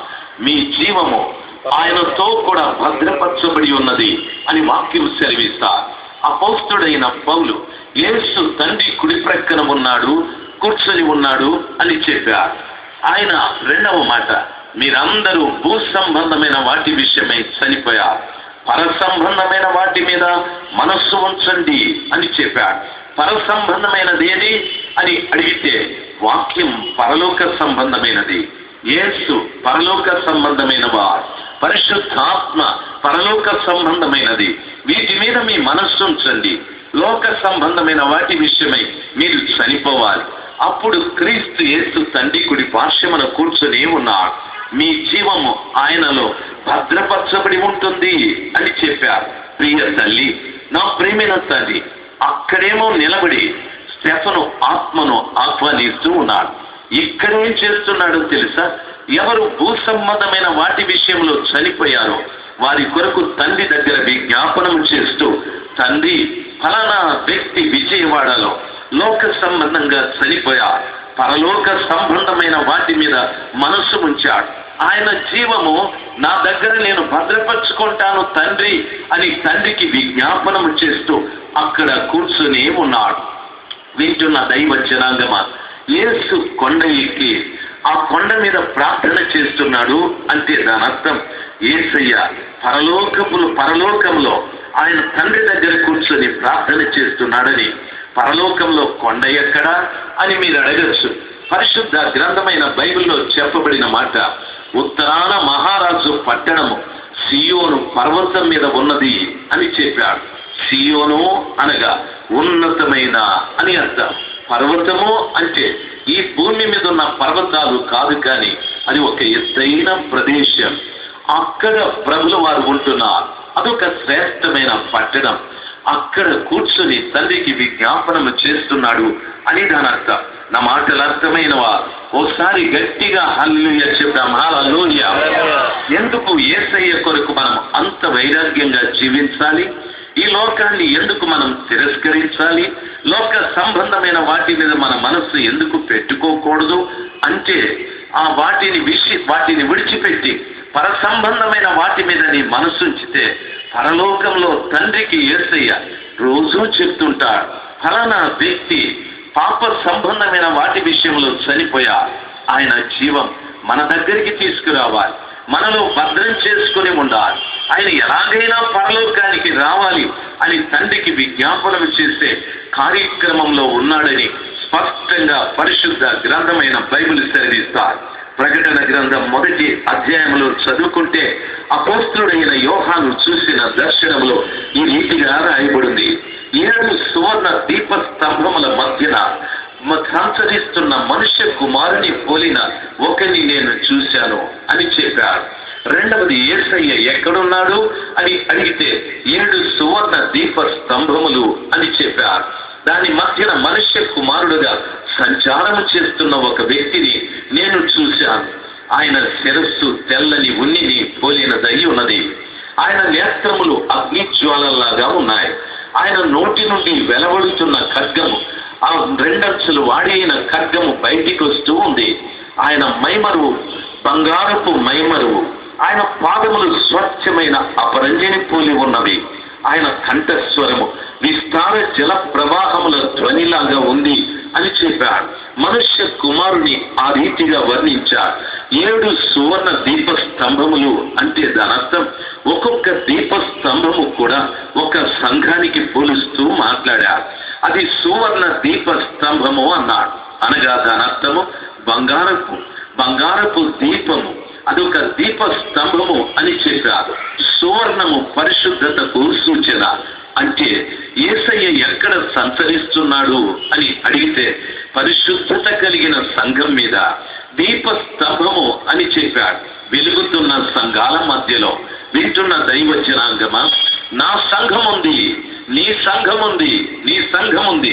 యేసు అక్కడ సంచారం చెయ్యాలంటే నా సంఘం పరిశుద్ధంగాను వెలిగే దీపముగా మనం ఉన్నప్పుడే మనుష్య కుమారుడైన క్రీస్తు అక్కడ సంచారం చేయడం ప్రారంభిస్తాడు. ఆ సంఘంలో ఆయన ఉంటాడు. ఆ సంఘంలో ఆయన కార్యక్రమాలు చేయడం ప్రారంభిస్తాడు. నా మాటలు అర్థమైన వారు గట్టిగా హల్లెలూయా చెప్దాం. హల్లెలూయా. చాలా మంది బ్యాగులు తీసుకొని బయలుదేరా, చాలా మంది బైబిల్ తీసుకొని బయలుదేరా. దైవ జనాంగమా, వారు ఒక సంఘాన్ని కట్టారు. సంఘం అనే దానికి సరైన నిర్వచనం తెలియదు. వాళ్ళు కొంత బోధిస్తున్నారు. వాళ్ళు ఏం బోధిస్తున్నారో అర్థం కావడం లేదు. క్రైస్తవ జీవితంలో ఒక సేవా విధానాన్ని గూర్చిన అవగాహన లేకుండా ఎందరో ఈ భూమి మీద సేవ చేస్తున్న వ్యక్తులు కనిపిస్తూ ఉన్నారు. అయితే మనుష్య కుమారుడైన క్రీస్తు నీవు చేస్తున్న పరిచర్యలో సంచారము చెయ్యాలంటే బంగారపు దీప స్తంభములాగా ఉండాలి. బంగారము దీపము స్తంభము అన్నారు. స్తంభము స్థిరంగా ఉండాలి. దేంట్లో అని అడిగితే పరిశుద్ధతలోను వెలిగే దానిలోను నీవు స్థిరంగా ఉండాలి. నిన్ను వెలిగించేదేది అని అడిగితే పరిశుద్ధాత్మ. పరిశుద్ధాత్మ. దైవ జనాంగమ, పరిశుద్ధాత్మ ఒక వ్యక్తిని వెలిగిస్తారు. అందుకే భక్తుడైన దావీదు ఆత్మతో నింపబడిన దావీదు అంటున్నాడు, నరుని ఆత్మ యెహోవా పెట్టిన దీపము అని చెప్పాడు. పరిశుద్ధాత్మ దావీదులోకి వెళ్ళిన తరువాత మానవ ఆత్మ దేవుడు పెట్టిన దీపంలాగా మారిపోయారు. అందుకే యేసయ్య అంటున్నాడు, నేను లోకమునకు వెలుగై ఉన్నా, మీరును లోకానికి వెలుగైయుండుడి అని చెప్పాడు. రెండవ మాట, ఎవడునో దీపమును వెలిగించి కంచము కింద మంచము కింద పెట్టరు, కానీ ఇంట ఉండునందు వారికి అందరికీ వెలుగు రావటానికి దీప స్తంభం మీద పెడతారని ప్రభువుల వారు సెలవిచ్చారు. వింటున్న ప్రియ తల్లి, నా ప్రియమైన తండ్రి, చాలా సంఘాల మధ్యలో యేసు లేడు, యేసు లేడు, యేసు లేడు. వారు స్తంభముగా లేరు, వారు బంగారంగా లేరు, వారు వెలుగుతున్న దీపంగా లేరు. ఇవి లేని కారణాన ఆ స్థలములో సంచరించవలసిన యేసయ్యకు ప్రతిగా దయ్యము సంచారం చేస్తూ ఉంది. ఆ దయ్యం ఉన్న కారణాన సంఘానికి మధ్యన ప్రేమ లేదు, సేవకుడికి మధ్యన ప్రేమ లేదు. నా బోధ వేరు, నీ బోధ వేరు, నా ఆలోచనలు వేరు, నీ ఆలోచనలు వేరు. కారణం ఏమిటి అని అడిగితే దెయ్యాల ఆధీనంలోనికి వెళ్ళిపోయాయి. నా యేసు క్రీస్తు ప్రభుల వారు ఉంటే, నా యేసు ప్రభుల వారు నిన్ను వెలిగించి ఉంటే, నా యేసు తన రక్తముతో కడిగి ఆయన పరిశుద్ధత నీకు ఇచ్చుంటే ఖచ్చితంగా మన మధ్యన మంచి ఐక్యత ఉండే, మన మధ్యన మంచి ప్రేమ ఉండే, మనమందరం ఒకే బోధలో నిలిచి ఉండేవారు. మన దేవుడు ఒక్కడే, మన కొరకు ప్రాణం పెట్టిన వాడు ఒక్కడే, మనకివ్వబడిన గ్రంథము ఒక్కటే. మరి ఇన్ని బోధలు ఎందుకు అని అడిగితే రకరకాలైన బోధలు, రకరకాలైన పరిస్థితులు, వాతావరణము సంఘాల మధ్యన కనిపించడానికి గల కారణం యేసు క్రీస్తు ప్రభుల వారు కాదు, దయ్యం. నా మాట అవునన్నవా? ఒక్కసారి గట్టిగా హల్లెలూయా చెప్దాం. హల్లెలూయా. వింటున్న నా ప్రియ తల్లి, నా ప్రియమైన తల్లి, ఆలోచించవలసిన విషయం, నీవు అగ్ని ప్రయాణములో ఉన్నావు. నా యేసు కొండ ఎక్కి ప్రార్థన చేస్తూ ఉన్నాడు. అక్కడికి వెళ్లే వారి నిమిత్తం ఆయన ప్రార్థన చేస్తూ ఉన్నాడు. దేవుని వాక్యం ఆ రీతిగా సెలవిస్తుంది. అది 4వ జామున యేసు కొండ దిగి అద్దరికి వెళుతున్న వారి దగ్గరికి వెళుతూ ఉన్నాడు. 4వ జాము అని చెప్పాడు. ఈ మధ్యనున్న 3 జాములను గూర్చి చెప్తాను, జాగ్రత్తగా వినాలి. మొదటి జామ్, 2వ జామ్, 3వ జామ్ అద్దరికి వెళుతున్న వారి మధ్యన గడిచిపోయారు. కొండ మీదికి ఎక్కిన యేసయ్య కూడా మొదటి జామ్, 2వ జామ్, 3వ జాము గడిచిపోయారు. వారు ప్రయాణము చేస్తున్నది 4వ జాము. యేసయ్య కొండ దిగినది కూడా 4వ జాము. మనమందరము కూడా ఇప్పుడు 4వ జాములో ఉన్నాం. అనగా దానర్థం మొదటి జాము గడిచిపోయారు. మొదటి జాము అనేది ఒక కాలం, ఒక జాముకు 3 గంటల కాలం. దైవ జనాంగమా, ఒక రోజుకి 24 గంటలు, అనగా రోజుకి 8 జాములు. దయచేసి గమనించవలసిన విషయం, ఇప్పుడు అక్కడికి వెళుతున్న వారి ప్రయాణంలో ఒక జాము గడిచిపోయారు, ఒక కాలం గడిచిపోయాది అని దాని అర్థం. ఏ కాలం గడిచాది అని అడిగితే, మొట్టమొదట సంఘం ప్రారంభమైన తరువాత ఆ మొదటి సంఘ కాలము చాలా శక్తివంతంగా ఉండేది. సంఘము దేవునితో, దేవుడు సంఘముతో కలిసి ఉండేవా. ఆ దినములలో అపోస్తలులు చేసే బోధకైనా, అపోస్తలులు చేసే ప్రార్థనకైనా, వారు మాట్లాడే ప్రతి మాటలో కూడా శక్తి ఉండేది. దేవుడు ప్రత్యక్షంగా ప్రజల మధ్యన కార్యం జరిగిస్తూ వచ్చాడు. ఉదాహరణకి, ఒక్కరోజున పేతురు, యోహానులు ప్రార్థనా కాలమందు ప్రార్థించడానికి దేవాలయానికి వెళుతూ ఉన్నారు. జరిగిన సమాచారం, పుట్టుకతో కుంటివాడొకడు కూర్చున్నాడు. వాడేదో ఆశించాడు, కానీ వాళ్ళు అంటున్నారు, వెండి బంగారాలు మా దగ్గర లేదు, యేసు మాకిచ్చింది, నీకు ఇస్తాం, నజరేయుడైన యేసు నామములో లే, నడువు అని చెప్పారు. వాక్యం సెలవిస్తారు. వాని చీల మండలములలో బలము ప్రవేశించి వాడు లేచి నిలబడి గంతులు వేసుకుంటూ వారికంటే ముందుగా శృంగారమును దేవాలయమునకు వెళ్ళనని వాక్యము సెలవిస్తారు. ప్రియ తల్లి, నా ప్రియమైన తల్లి, ఆ మొదటి సంఘ కాలంలో సంఘము దేవునితో, దేవుడు సంఘముతో కలిసి మెలిసి ఉన్నారు. ఆ దినమున ప్రజలకు వాక్యం బోధిస్తుంటే ప్రజలు భయపడేవారు, పశ్చాత్తాపడేవారు, పాప భీతి ఉండేది, దైవ భీతి ఉండేది. దైవ సేవకులంటే గడగడలాడేవారు. వారు ఆ రోజున ఈ భూ సంబంధమైన వాటి విషయాలలో పూర్తిగా వారు మనస్సు విడిచిపెట్టి పర సంబంధమైన వాటి మీద మనస్సుంచారు. అందుకే వారి చర స్థిరాస్తులను అమ్మి అపోస్తలుల పాదాల దగ్గర పెట్టి సువార్త పని చేయండి, సువార్త ప్రపంచమంతా ప్రకటించబడాలి, మాకు ఆస్తి లేకపోయినా పర్వాలేదు, సొమ్ము లేకపోయినా పర్వాలేదని పూర్తిగా వారికున్న చర స్థిరాస్తులను అమ్మి అపోస్తలుల పాదాల దగ్గర పెట్టారు. వింటున్న దైవ జనాంగమా, ఆలోచించవలసిన విషయం. ఈ మాటలు ఎందుకు చెప్తున్నానో తెలుసా? మొట్టమొదటి దినాలలో దేవునితో సంఘముతో దేవుడు కలిసి పనిచేశారు. అపోస్తలులు నడుస్తూ ఉంటే వారి నీడ పడ్డ రోగులు స్వస్థపరచబడిపోయారు. తబిత అను ఒక తల్లి చనిపోతే పేతురు మోకాళ్ళ మీద నిలబడి ప్రార్థించి తబిత లే అని చెప్పగానే ఆ చనిపోయిన స్త్రీ బ్రతికిందని వాక్యము సెలవిస్తా. అంత గొప్ప శక్తి మొట్టమొదటి జాములో, మొట్టమొదటి సంఘ కాలంలో ఉండి దేవుడు ఆ రీతిగా అద్భుతాలు చేస్తూ వచ్చా. వింటున్న దైవ జనాంగమా, ఈ దినాలలో ఆ శక్తి ఎక్కడ కనిపిస్తుంది? ఎక్కడ కనిపించడం లేదు. ఎక్కడ వినిపిస్తుంది? ఎక్కడ వినిపించడం లేదు. ఆ దినమున అపోస్తలులు నడుస్తూ ఉంటే వారి నీడ తగిలి రోగులు బాగుపడేవారు. ఈ రోజులు బోధకులు నడుస్తూ ఉంటే వారి నీడ తగిలి ఆరోగ్యంగా ఉండేవాళ్ళు రోగులైపోతూ ఉన్నారు. రివర్స్.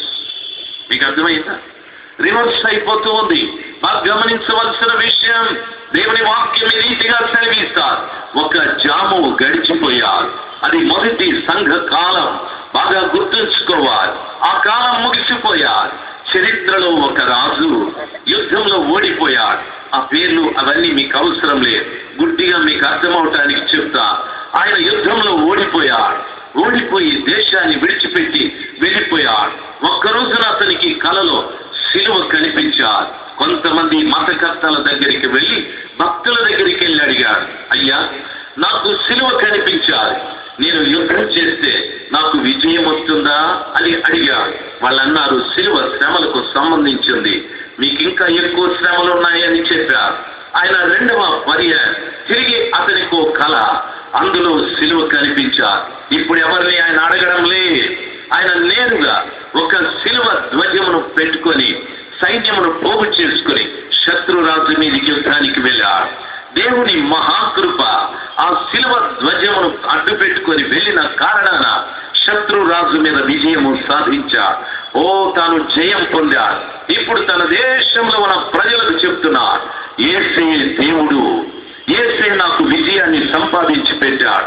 మన దేశంలో ఉన్న ప్రతి అన్య మతాన్ని విడిచిపెట్టి యేసు క్రీస్తుని దేవుడుగా ఆరాధించాలి. ప్రతి వారు క్రైస్తవులు కావాలి అని రాజుగారు చట్టం వేశారు. ఆయన చట్టాన్ని బట్టి దేశంలో ప్రతి వారు కూడా క్రైస్తవులుగా మార్చబడిపోయారు. నన్ను బాగా గమనించవలసిన విషయం, కొంతకాలం గడిచాది. రాజు స్థిరపడ్డాడు, రాజు బలపడ్డాడు. క్రైస్తవుల దేవుడైన యేసయ్యని ఆరాధించడానికి ఒక రోజున ప్రార్థనా మందిరానికి వెళ్ళాడు. వెళితే జనం తప్ప దేవుడు కనిపించలేదు. ఆయన అంతా పారు చూశాడు, అంతా తేల్చి చూశాడు. అక్కడున్న కాపరులను అడిగా, ఏడి మీ దేవుడు, ఎక్కడ మీ దేవుడు అని అడిగాడు. హల్లెలూయా చెప్పండి ఆయన, ఇంకా గట్టిగా. ఏం నవ్వుతా ఉన్నారు? ఇంకా గట్టిగా చెప్పండి. అంతేనా? మీ స్వరం ఎక్కడ బయటికి రాదు. భార్య భర్తలు పోట్లాడుకునేటప్పుడు చూడాల ఒక్కొక్కరి స్ట్రెంత్ ఎంత ఉందో. ఆయన అంటాడు నోర్ మీ అంటాడు, నడుస్తాడు. నోర్ మీ అంటాడు, ఇంకా అంటాడు. ఆడికి వస్తాడు చూడు కోపము, భీముడు బకాసురుని కొట్టినట్టు కొడతాడు. మీ నోరు ఆమె అంటది, ఈసారి కొట్టమంటాడు. ఆమె ఎంకరేజ్ చేస్తాడు, ఈసారి కొట్టమని. ఆడికేముంది, ఆయన కొట్టమంటాడు, ఇడు కొడతాడు. ఆమె ఈసారి కొట్టు అంటారు, ఈసారి అంటారమ్మా, ఇంకోసారి కూడా కొడతాడు. కొట్టి ఆడలిసిపోతాడు. దెబ్బలు తిని ఈమె అలసిపోతుంది. ఇద్దరు అది కుర్చీ మీద ఈ మూలన కూర్చుంటాడు. ఆమె సన్నాయి పెడతాడు, పీ అని. వీడు ఆయాస పడిపోతా ఉంటాడు. కసరత్ చేసి ఆయాస పడిపోయి అని మళ్ళా పోయి కొద్ది నీళ్ళు తాగుతాడు. అప్పుడు తామసం వస్తుంది వీడికి. అప్పుడు పెళ్ళాం మీద ప్రేమ పెరగతాడు. చూడు పవర్ తగ్గుతుంది, అనవసరంగా కొడి తినేయాలని మళ్ళీ మూల కూర్చోండి సన్నాయి దగ్గరికి పోతాడు. ఈ డోల్ మాస్టర్ సన్నాయి దగ్గరికి పోయి అంటాడు, నీళ్ళు తాగుతావా? పోయేమో ఏం ఫ్యామిలీకి నీళ్ళు తాగుతావా అంటాడు. అవంటాడు, నోరు మూసుకొని పోయి ఇక్కడ నుండి అంటాడు. అప్పుడు కూడా తగ్గడానికి పవర్ ఏమంటివి అంటాడు. మళ్ళా డోల్ మాస్టర్ మళ్ళా పవర్ పెరుగుతుంది. ఈసారి అని అంటాడు, ఏమంటే నోరు మూసుకొని బాగుంటాడు. మళ్ళా డోల్ స్టార్ట్ అయిపోతుంది. మళ్ళాటోలు రిధం మారుతుంది ఈసారి. దయచేసి గమనించాల్సింది. కొంతమంది ఉంటారు సిస్టర్స్, నోరు మంచిది కానీ కాదు, కోరితనులు తింటారు. బైబిలే చెప్తుంది, మూర్ఖురాలు దెబ్బలు కావాలని బొబ్బలు పెట్టును అని. వాడు చదివినప్పుడంతా నాకు భలే నవ్వు వస్తుంది. అనవసరంగా సిస్టర్లే మాస్టర్ని డోల్ మాస్టర్లు చేసి పెడతారు. వాళ్ళే తయారు చేస్తారు భర్తల్ని కొట్టే వాళ్ళుగా. కొంతమంది ఉన్నారనుకోండి, తాగేవాడు, ఆడేవాడు, అల్లరి చిల్లరిగా తిరిగేవాడు, వాడు కొడితే అర్థం లే. మంచోళ్ళని కూడా రెచ్చగొడతారండి వీళ్ళు, మంచోళ్ళని కూడా రెచ్చగొడతారు. వాడేదో పాపం గుమ్మంగా బైబిల్ చదువుకుంటూ ఉంటాడు, ఏమంటే సౌండ్ బాగా పెడతాడు. దేనికి? మొగిలి రైతులకి సౌండ్ బాగా పెడతాది. ఎందుకు మీరు లేటుగా వస్తాడు కూటాలు తెలుసా? అది ముగిస్తే కానీ స్టార్టింగ్ మీద కంప్లీట్ చేసుకొని వస్తారు. చూడండి చూడండి మొగులు రేకులు, ఆడ మీ రేకులన్నీ ఊడిపోతాయి, మొత్తం అన్నీ ఊడిపోతాయి. చూస్తే వీడు అంటాడు, బుద్ధి లేదా, నేను బైబిల్ చదువుకుంటా ఉంటాను అని. ఇంకెంతండి సౌండ్ తగ్గించేది, నాకేం చూడడం లేదు అని. నీకేం బుద్ధి గిట్ల లేదా? ఆదివారం నాకంటే ముందుగా బైబిల్ తీసుకొని పోతావే అంటాను. మరి పోతే ఈ సీరియల్ ఏమన్నా పాపమేమి, ఇందులో ఏమన్నా సినిమా వాళ్ళు ఉన్నారా? ఇది స్టోరీ కానీ ఇది 40వ ఎపిసోడ్ అంటుంది ఈమె. వాడంటాడు 40వ ఎపిసోడ్ ఏంది, 66 పుస్తకాలు కదా అంటాడు వాడు. వాడేమో బైబిల్ చెప్తాడు, ఈమెమో సీరియల్ చెప్తాడు. ఈమె దీంట్లో ఇంత తరోగా ఉంది, వాడు అందులో అంత తరోగా ఉంటాడు. సౌండ్ తగ్గించు అని చెప్పి వీడు యెహోవా నా కాపురి అంటే లే నీకేం చెప్తాడు, సౌండ్ తగ్గించు అని అంటాడు. అని ఇంకా చెప్తాడు. ఒక అరగంట ఊరుకోలేవా, తర్వాత నీ ఇష్టం మంచిదని సరే చదువుకుంటాడు. బైబిల్ ఆడబెట్టి వస్తాడు మనోడు, సౌండ్ తగ్గించు. ఇప్పుడు తగ్గించకపోతే అయిపోయింది, డోల్ స్టార్ట్ అయిపోయింది. నీకు అర్థమైందా? టీవీ సౌండ్ దేవుడు ఎరుగు, సిస్టర్ సౌండ్ పెరుగుతుందండి. ఇంకా అప్పుడు అంటాడు ఆయన, ఆ సౌండ్ సంగతి దేవుడు ఏనంటాడు, మీ నోరు ఇడియట్స్ అంటాడు. తగ్గిపోయిన మేక పిల్లలు తరుస్తుంది. ఇంక చూసుకో, డోలు మార్చి కొడతాడు ఆయన. అట్లా కొట్టే భర్తలు ఎవరైనా ఉంటే ఒకసారి చెయ్యొచ్చి గట్టిగా హల్లెలూయా చెప్పండి. హల్లెలూయా. మా తమ్ముడు ఎవరో ఏమారిపోయేది, కొట్టు తమ్ముడు. టీవీ చూస్తా ఉంటే ఎయ్యి డోలు వాయించేయి, లేకపోతే ఆమెను పట్టదు, టీవీనే పగలగొట్టి ప్లాన్ వదిలిపోతాయి. మళ్ళీ రిపేర్కి డబ్బులు నువ్వు ఇచ్చుకోవాలి కదా, నువ్వేం వద్దు, అది రిపేర్ కాదు. మొగిలి రేకులేమో మళ్ళీ మొగ్గాలేదు, అయిపోయింది మన తల్లి పని. బైబిల్ తెచ్చుకోవాలి. ఓకే, ఒకసారి గట్టిగా హల్లెలూయా చెప్దాం. మీ సంగతి ఏమో కానీ ఈ ముందు కూర్చున్న వాళ్ళు భలే నవ్వుతూ ఉన్నారు. వీళ్ళంతా మొగిలి రేకుల కేసులే అనుకుంటారు, అడిపడి నవ్వుతూ ఉన్నారు. వీళ్ళకి ఎప్పుడో తిన్నాళ్ళు జరిగినట్టు ఉన్నాయి. తలంచుకొని నవ్వుకుంటా ఉన్నారు. బాగా నవ్వండి మా నవ్వండి. అయ్యగారులు కూడా వచ్చినారా అయ్యగారు? మళ్ళీ ఇంటికి పోయినా అక్కడ సిగ్గు లేదా నీకు? ఆయన బాగా కనిపెట్టేశాడు మన సమాచారము, నువ్వు నవ్వుతానే ఆయన అర్థమైపోయిందని చెప్పాడు. ఓకే, పోట్లాడుకోవడం సహజమే. భార్య భర్తలు పోట్లాడుకోకపోతే వాళ్ళ మధ్యన ప్రేమ పెరిగే ప్రసక్తే లేదు. పోట్లాడుకోని భార్య భర్తలు ప్రపంచంలో ఎవరు లేనే ఏం మాట్లాడరు. మాట్లాడి చెప్పిద్దామన్నా? ఓకే, ఆ గొడవ మనకెందుకులే, గట్టిగా చెప్దాం హల్లెలూయా. దైవచనాంగమా, మొదటి జాము గడిచిపోయారు. రెండవ జాములో ఆ రాజుగారి వేళ ఎక్కడండి మీ దేవుడు? ఎక్కడా? మా దేవుడు లేడండి.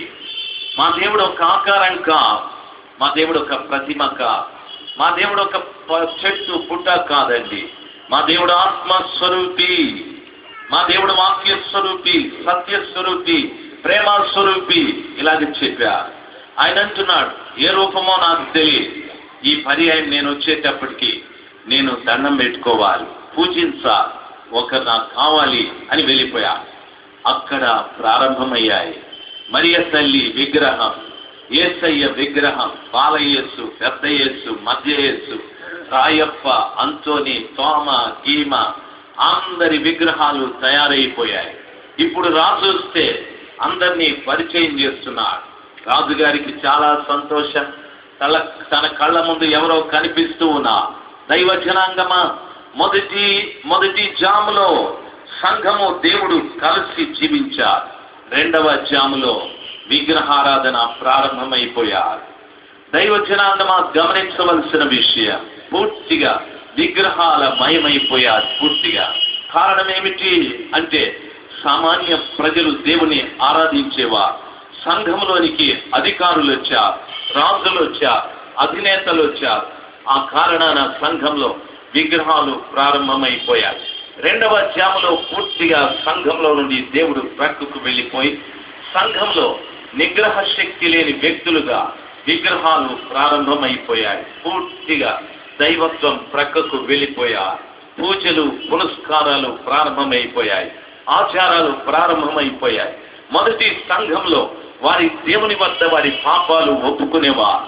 అయితే రెండవ కాలంలో, రెండవ జాములో కాపరి దగ్గరికి వెళ్ళి వారు చేసిన పాపాలు చెప్పి, ఆ కాపరి మీ పాపాలు క్షమించబడటానికి ఈ మంత్రోచ్చరణ చేయండి అని చెప్పేవారు. పూర్తిగా పద్ధతులే మారిపోయాయి.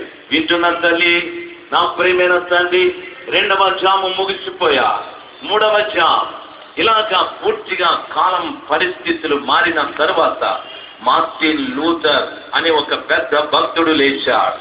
ఆ దినములలో ఒక పరిశుద్ధ గ్రంథాన్ని ఆయన సంపాదించి సంఘాలలో ఉన్న ఈ విగ్రహారాధన అంతటిని కూడా ఆయన తెలుసుకొని వాక్యము ద్వారా ఇది తప్పితమని తెలిసి ఆ సంఘాన్ని సంస్కరించడం ప్రారంభించాడు.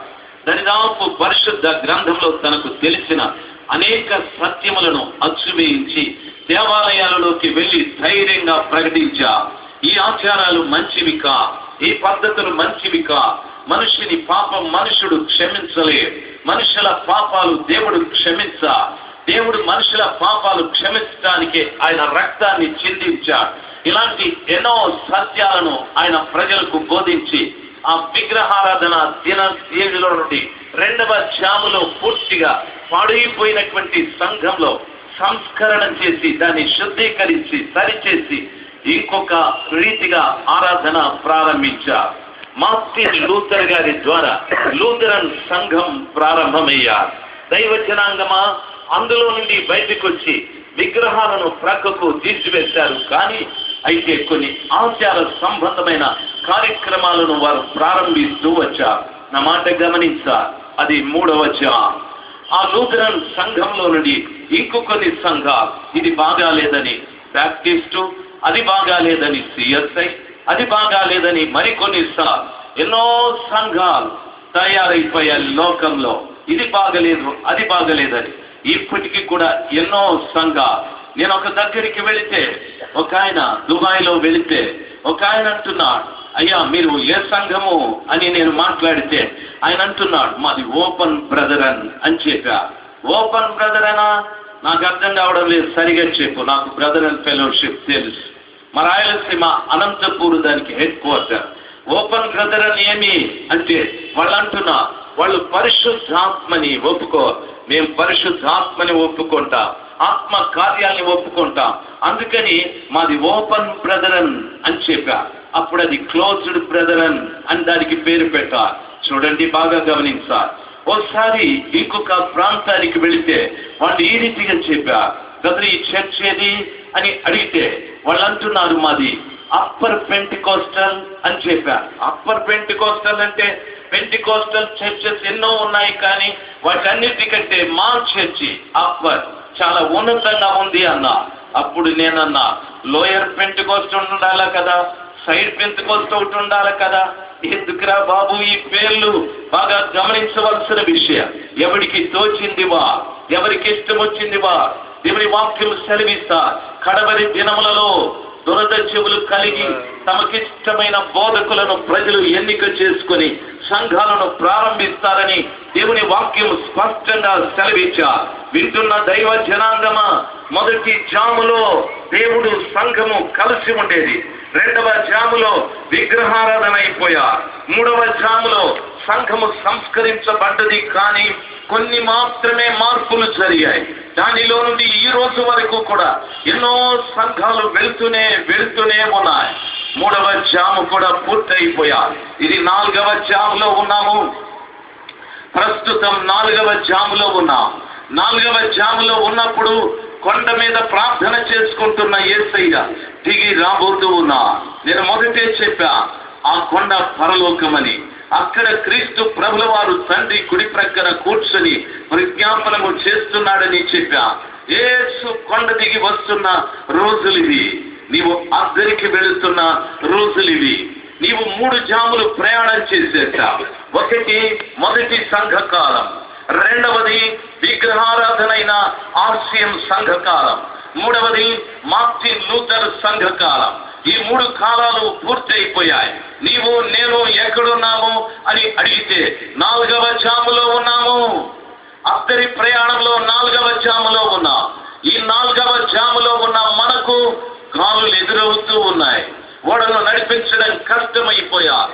ఈ దినాలలో క్రైస్తవుడుగా జీవించడం చాలా కష్టమైపోయారు. ఎందుకో తెలుసా? లోకంలో ఆకర్షణీయమైనవి ఎన్నో ఉన్నాయి. లోకంలో మనుషుని దైవత్వము నుండి ప్రక్కకు లాగే కార్యక్రమాలు ఎన్నో ఉన్నాయి. ఎన్నో కనిపిస్తూ ఉన్నాయి. ఎన్నో ఆకర్షించబడి ఎంతో మంది పాడైపోతూ ఉన్నారు. లోకంలో ఎన్నో సమస్యలు ఉన్నాయి.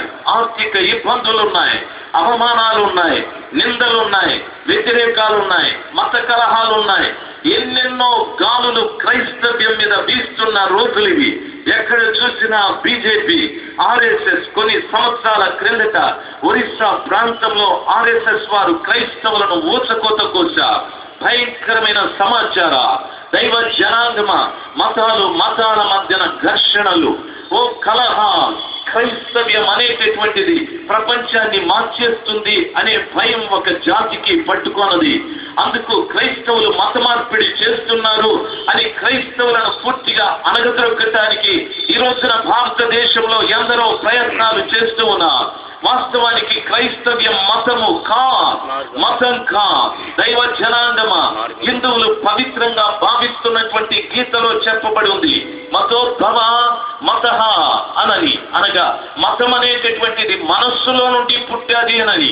అది దేవుని ద్వారా వచ్చింది కా, మనుషుడు ఏర్పాటు చేసుకున్నది కా. పరిశుద్ధ గ్రంథమైన బైబిల్లో చెప్పబడింది.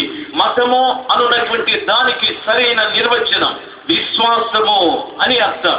అంటే దాని అర్థం, ఒక వ్యక్తి దేన్ని విశ్వసిస్తాడో ఆ విశ్వసించిన దానిని ఒక మతముగా చిత్రీకరించుకొని ఇది మతమని మాట్లాడుతూ ఆ విశ్వసించిన దాన్ని అనుసరిస్తూ పోతూ ఉంటాడు. మతానికి సరైన నిర్వచనం విశ్వాసము అని చెప్తారు. కాబట్టి దైవ జనాంగమా మతం లేదు. మతాన్ని గురించి హేతువాదులు ఏమంటారో తెలుసా? మతం ముదిరితే ఉన్మాదం ముదిరితే శ్మశానం అని చెప్పారు. కొంతమంది మతం అని ఉన్మాదాన్ని పెంచుకొని ఒకరిని ఒకడు చంపుతూ వెళుతూ ఉన్నారు. దైవ జనాంగమా, దయచేసి గమనించవలసిన విషయం, మతం ఒక్కనాటికి మనుషునికి మోక్షాన్ని ఇవ్వలేదు. మతాన్ని నమ్ముకున్న వారికి మరణమే. మతం ఒక్క నాటికి మోక్షం ఇవ్వలేదు. మనకు మోక్షం ఇచ్చేది మార్గం. ఆ మార్గం ఎవరు అని అడిగితే నా యేసు క్రీస్తు ప్రభువా, నేనే మార్గం, నేనే సత్యం, నేనే జీవమని చెప్పాడు. నా యేసు ప్రభువారు నేనే మతకర్త, నేనే మత స్థాపకుడు, నేనే మత వ్యాపకుడు అని చెప్పలేదు. యేసు ప్రభువారు మతానికి సంబంధించిన వ్యక్తి కాదాయన. ఈ భూమి మీద నుండి ఒక పాపి నడుస్తూ పరలోకానికి వెళ్ళటానికి భూమి నుండి పరలోకానికి ఒక మార్గాన్ని వేశాడు. ఆ మార్గంలో సత్యం ఉంది, జీవం ఉంది. ఆ విషయాన్ని ప్రభువారు సెలవిచ్చారు. నేనే మార్గం, నేనే సత్యం, నేనే జీవం అని చెప్పా. నా మాటలు అర్థమైన వారు ఒక్కసారి గట్టిగా హల్లెలూయా చెప్తాం. హల్లెలూయా. అద్దరికి వెళ్తున్న వారి పడవ మీద ఎక్కువ గాలులు వీస్తూ ఉన్నాయి. పడవ ఎక్కడ మునిగిపోతుందో అనే భయం. దైవ జనాంగమ, వాస్తవంగా నీవు ఆయన శిష్యుడవై అద్దరికి వెళుతున్నప్పుడు వీచే గాలులకు భయపడాల్సిన పనే లేదు. ధైర్యంగా చెడ్డువి. నేను రాకమునుపు కృపానందంగా తన సాక్ష్యాన్ని మీకు చెప్పుంటా. ఓ రైలు ప్రమాదంలో తన కాలిపోయారు. రైలు ప్రమాదంలో చావు బ్రతుకుల మధ్యన ఉన్న ఆయన దేవుని నమ్ముకున్న తర్వాతనే జరిగింది. అయితే దేవుని నమ్ముకున్న తర్వాత ఇంకెవరికైనా జరిగి ఉంటే దేవుణ్ణి నమ్మి నాకేం లాభం, ఉన్న కాలిపోయారు, దేవుడు లేడని వ్యతిరేకంగా మాట్లాడి ఉండేవారేమో. అయితే అద్దరి ప్రయాణంలో కాలిపోవచ్చు, అద్దరి ప్రయాణంలో ఆస్తి పోవచ్చు, అద్దరి ప్రయాణంలో అవమానాలు రావచ్చు, అద్దరి ప్రయాణంలో నిందలు రావచ్చు, అద్దరి ప్రయాణంలో ఆకలి దప్పులు రావచ్చు. ఇవన్నీ కూడా పెద్ద పెద్ద గాలులై పరలోకానికి నిన్ను వెళ్ళనివ్వకుండా అడ్డుగా ఎదురుగా నిలబడి నిన్ను వెనక్కి త్రోసివేసే గాలుల మధ్యన ధైర్యంగా తెడ్డు వేసుకుంటూ ముందుకు వెళ్ళే ప్రభు బిడ్డగా నీవు నిలబడి ఉండాలి. హల్లెలూయా, చెప్తాం హల్లెలూయా. గాలి మన మీద వీచినప్పుడు చూడండి, గాలి మన మీద వీచినప్పుడు ఆ దోణె అలాగా కదలొచ్చునేమో కానీ గాలి అక్కడే నిలబడి దోణెను కదిలించే ప్రసక్తి లేదు. అలాగొచ్చి అలాగే వెళ్ళిపోతూ ఉంటారు. ఒకప్పుడు చెట్లను చూడండి, గాలి వీస్తూ ఉన్నప్పుడు జరిగే సమాచారం, చెట్టు గాలి వీచినప్పుడు అలాగా క్రిందికి వంగి గాలి అంతా వెళ్ళిపోయిన తర్వాత తిరిగి చక్కగా నిలబడతారు. దైవ జనాంగమా, వర్షం వచ్చినప్పుడు తడుస్తుంది, ఎండ వచ్చినప్పుడు ఎండుతుంది, గాలి వీచినప్పుడు అలాగ ఊగిపోతూ ఊగిపోతూ అలాగే నిలబడతారు. అలాగే స్టిఫ్ గా నిలబడితే ఆ గాలికి చెట్టు విరిగిపోతారు. గాలి ఎందుకు ఊగుతుందో, గాలి ద్వారా చెట్టు ఆ గాలి మీద వీచినప్పుడు ఎందుకు ఊగుతుందో తెలుసా? చెట్టు అటు ఇటు ఊగడం వల్ల లోపల భూమిలో ఉన్న వేర్లు కదులుతూ ఉంటాయి. ఎప్పుడు భూమిలో ఉన్న వేర్లు కదులుతాయో భూమంతా మెత్తనబడిపోతాయి. అప్పుడు వేర్లు ఇంకా సులభంగా లోపలికి వెళ్ళటానికి అవకాశాలు ఉంటాయి. అదే రీతిగా అద్దరికి వెళుతున్న నీ జీవితంలో నీకొచ్చే ప్రతి శ్రమ నిన్ను కదిలించినప్పుడు నీ వేర్లు లోపలికి వెళతాయి. నీ ప్రార్థన జీవితం ఇంకా లోపలికి, నీ భక్తి జీవితం ఇంకా లోపలికి, నీ పరిశుద్ధ జీవితం ఇంకా లోపలికి, నీ విశ్వాస జీవితం ఇంకా లోపలికి, ఈ రీతిగా నీ వేర్లు ఇంకా లోపలికి వెళ్ళి స్థిరంగా ప్రభు కొరకు నిలబడటానికి శక్తిని దేవుడు దయచేయగలడు. హల్లెలూయా. నా మాట అర్థమైన వారు గట్టిగా చెప్తాం హల్లెలూయా, హల్లెలూయా. శ్రమ లేకపోతే మనం ప్రభు కొరకు నిలబడలే. భక్తుడు ఈ రీతిగా సెలవిస్తున్నాడు, శ్రమ కలుగుట నాకు మేలయ్యను, శ్రమ కలుగక మునుపు నేను త్రోవ విడిచి నడిచి తిని అని చెప్పాడు. భక్తుడు ఈ రీతిగా సెలవిస్తున్నాడు, శ్రమ ఓర్పును, ఓర్పు పరీక్ష నిరీక్షణను కలుగజేయనని. నాకున్న నిరీక్షణ ఏమిటంటే ఒక్కరోజున నేను యేసయ్యని కలుసుకుంటా. నాకున్న నిరీక్షణ ఏమిటంటే ఒక్కరోజున నేను పరలోకంలో నా యేసయ్యతో పాటు ఉంటా అనే నా నిరీక్షణ. ఆ నిరీక్షణలోకి ఒకడు వెళ్ళాలంటే మరి ఓర్పు వానికి శ్రమ అవసరం. శ్రమ ఒక వ్యక్తికి ఓర్పు నేర్పిస్తా, ఓర్పు పరీక్షలో నిలబెడతా, పరీక్ష నిన్ను నిరీక్షణలోకి నడిపిస్తా. శ్రమ అవసరము, శ్రమ అవసరం. దేవుని వాక్యము సెలవిస్తా. ఫిలిప్పీ పత్రిక 1:30 యేసు క్రీస్తు నందు విశ్వాసం ఉంచుట మాత్రమే కాకుండా ఆయనతో కూడా శ్రమ పడుటయు మీకు అనుగ్రహించబడెను. పేతురు పత్రికలో చెప్పబడి ఉన్నది, మీరు క్రైస్తవులైనందుకు శ్రమ అనుభవించాలి అని చెప్పాడు. దైవ జనాంగమా, ఈరోజు చాలా మంది బోధకులు నిలబడి చెప్తారు, ఇప్పుడు నమ్మితే రేపు మీరు కోటీశ్వర్లు అవుతారంట, ఇప్పుడు నమ్మితే మీరు ధనవంతులైపోతారంట. దయచేసి గమనించాల్సింది, వారు ప్రాస్పరిటీ, అభివృద్ధిని గురించి మాట్లాడుతూ ఉన్నారు. బైబిల్ ఆ రీతిగా చెప్పడం లేదు. బైబిల్ చెప్తున్న మాట ఏమిటో తెలుసా? ప్రియుడా, నీవు ఆత్మలో వర్ధిల్లుచున్న కొలది అన్ని విషయాలలో సౌఖ్యముగా ఉంటావు. ఒక వ్యక్తిని దేవుడు వృద్ధి చేయాలంటే నీ భక్తిని త్రాసులో పెట్టి చూస్తాడు. నీ భక్తిని త్రాసులో పెట్టి చూసి ఆ భక్తి ఎంతుందో దానికి తగినంత ఐశ్వర్యం, తగినంత ఆశీర్వాదం ఇస్తూ వస్తాడు. భక్తికి తగినట్టుగా బ్యాలెన్స్డ్ గా ప్రభులు వారు ఇస్తారు. చాలా మంది భక్తులు చెప్తా, ఇదిగో ఇప్పుడే నువ్వు ధనవంతుడైపోతా, ఇప్పుడే నీకు అది వస్తుంది ఇది వస్తుందని. ఈ మధ్యలో ఒక ఆయన చెప్తూ ఉన్నాడు, ఏమంటాడు తెలుసా? ఆయన చర్చిలో చెప్తున్న మాట, ఇదిగో మీరెవరైనా బంగారు చైన్లు వేసుకొచ్చుంటే మీ చైన్ మీ కుడి చేతితో పట్టుకోండి, నేను ప్రార్థన చేస్తాను, అది పెరుగుతాదంట. ఆయన ప్రార్థన చేస్తాడు, చైన్లు పెరుగుతూ ఉన్నాయి.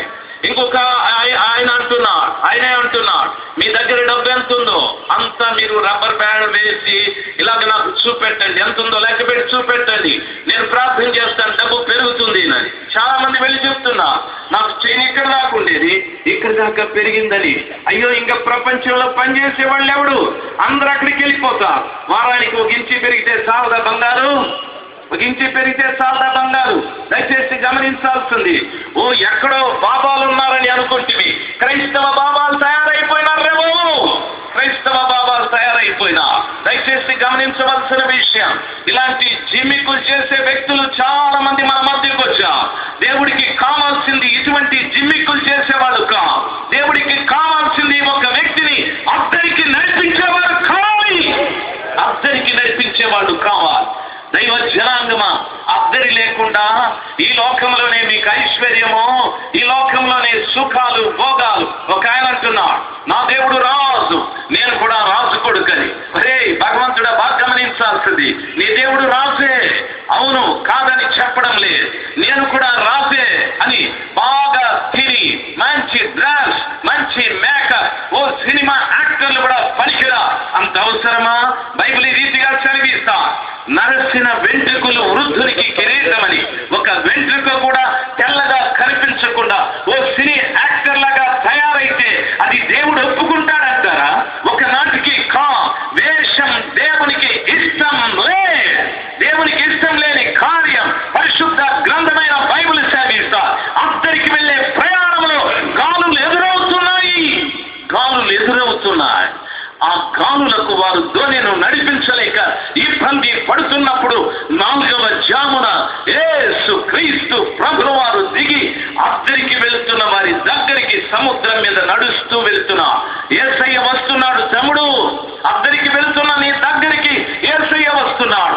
నీ శ్రమలను చూసి కలవరపడకు, నీకున్న ఇబ్బందిని చూసి కలవరపడకు, నీ కలుగుతున్న అవమానాలు, నిందలు, ఆకలి దప్పులు, ఆర్థిక ఇబ్బందులను బట్టి కలవరపడకు. ఎలాగైనా పరలోకానికి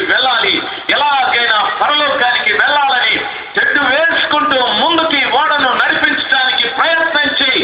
నీ వెనకలే యేసయ్య ఉన్నాడు.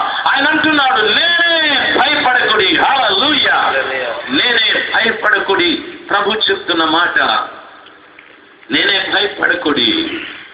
నా యేసయ్య వాళ్ళ దగ్గరికి వెళ్తుంటే వాళ్ళన్న భూతమని నా యేసయ్య చెప్పిన మాట, నేనే భయపడకుడి.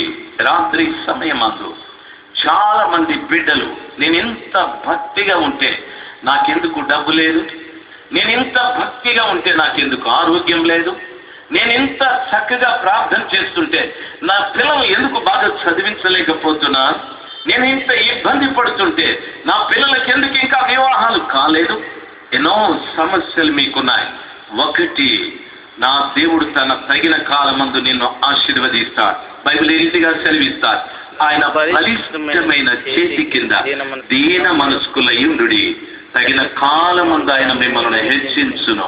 ఆయన బలిష్టమైన చేతి కింద దీన మనస్కులు సనగద్దు, గొనగద్దు, విసుక్కోవద్దు, విచారపడద్దు, దీన మనస్సు కలిగి, తండ్రి మీరెప్పుడు ఇస్తే అప్పుడు తీసుకుంటా, ఎప్పుడు మా అమ్మాయికి పెళ్లి జరుగుతుందో అప్పుడే, ఎప్పుడు నా వ్యాధి తీసివేస్తావో అప్పుడే, ఎప్పుడు నా ఇబ్బందులు తొలగిస్తావో అప్పుడే, నీ బలమైన చేతి కింద నేను దీన మనసు కలిగి ఉంటా. మీ కాలమంటూ ఒకటి ఉంది, ఆ దినమున మీరు నన్ను హెచ్చిస్తారని ప్రభు దగ్గర జాగ్రత్తగా మనం నిలబడాలి.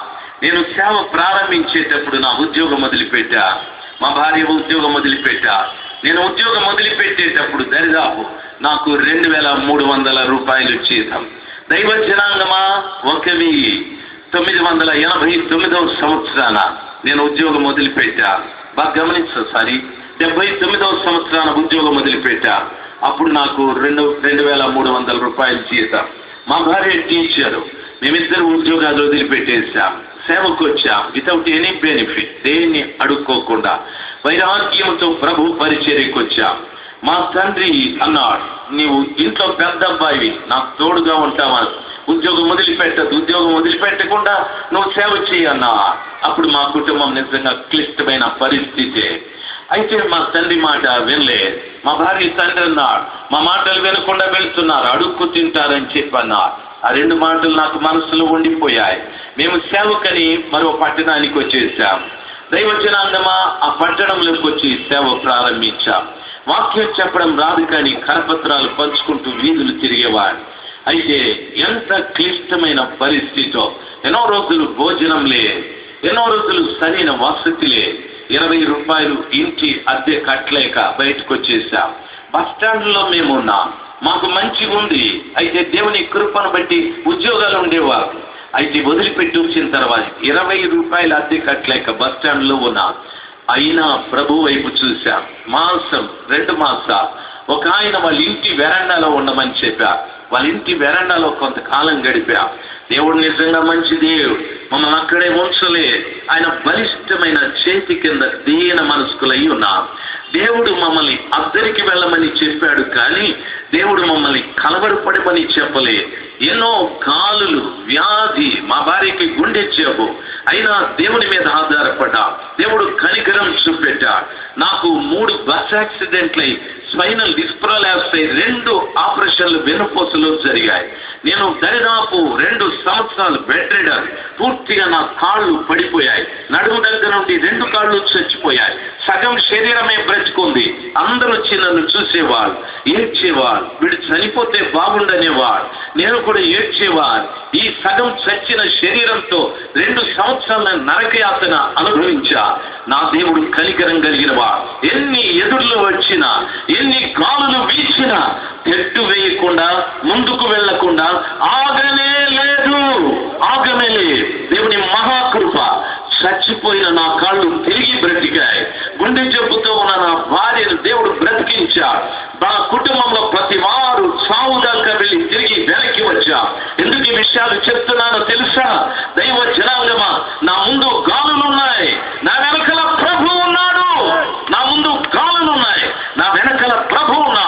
నా ప్రభు అంటున్నాడు, భయపడకుడి నేనే, భయపడకుడి నేనే అని ప్రభు సెలవిస్తూ ఉన్నా. ఇశ్రాయేలీయుల ముందు ఎర్ర సముద్రం, వెనకల ఫరో సైన్యం. అయితే వారితో వారి దేవుడు ఉన్నా. మోషే అంటున్నాడు, మీరు ఊరకుండుట వలన యెహోవా రక్షణ చూస్తురు. మీరేమి యుద్ధానికి సిద్ధపడద్దు. ఈ సముద్రాన్ని దాటడానికి, ఎదగటానికి ప్రయత్నం చేయొద్దు. ఊరకుండుడి. దేవుడు కలిగించే రక్షణ మీరు చూస్తారని చెప్పారు. వింటున్న దైవ జనాంగమా, 4వ జాములో మనమున్నా. ఈ 4వ జామున నీవు అద్దరి ప్రయాణములో ఉన్నా. నీకు వచ్చే ప్రతి గాలిని ఎదుర్కొనటానికి, ప్రతి గాలిని తోసుకుంటూ ముందుకు వెళ్ళటానికి నీవు ప్రయత్నం చేయాలి. విశ్వాసాన్ని విడిచిపెట్టకు. ప్రభు మీద ఉన్న నమ్మకాన్ని పోగొట్టుకోకు. దేవుడు నీకు ఇచ్చిన పరిశుద్ధతని పోగొట్టుకోకు. దేవుడు నీకు ఇచ్చినటువంటి ఆ మారు మనసుని పోగొట్టుకోకు. దేవుడు నీకు ఇచ్చిన పరిశుద్ధాత్మని పోగొట్టుకోకు. ధైర్యంగా ముందుకు వెళ్ళటానికి ప్రయత్నం చేయి. గాలి వీచినప్పుడు ఏ రీతిగా నిన్ను తాకి వెళ్ళిపోతాదో, నీ ముందుకు వచ్చే ప్రతి సమస్య కూడా నిన్ను వదిలిపెట్టి వెళ్ళిపోతా. దేవుడు నిన్ను బలపరచాలి. దేవుడు నిన్ను బలపరిచి నిన్ను ముందుకు తీసుకువెళ్ళటానికి ఇష్టపడుతున్న దేవుడు నీ వెనకలే ఉన్నా. భయపడిన అవసరమేలే. నా మాటలు అర్థమైన వారు ఒక్కసారి గట్టిగా హల్లెలూయా చెప్తాం. హల్లెలూయా, హల్లెలూయా. 20 రూపాయలు ఇంటి అద్దె లేని నేను, దేవుడు నన్ను కనికరించాడు. ఆయన కృప నాకు అనుగ్రహించాడు. ఈరోజు 30 మంది పిల్లల్ని చదివిస్తూ ఉన్నారు. దరిదాపు ఆంధ్రలో ఒక 30 సంఘాల వరకు పనిచేస్తూ ఉన్నారు. బైబిల్ స్కూల్ ఒకటి ఉంది. రక్షణ ఛానల్లో ప్రతి బుధవారం ఉదయం 6 గంటలకి వాక్యం బోధిస్తున్నారు. ఆరాధన ఛానల్లో ప్రతి శనివారం ఉదయం 11 గంటల నుండి 11:30 వరకు వాక్యం బోధిస్తున్నా. దేవుడు నన్ను కనికరించాడు.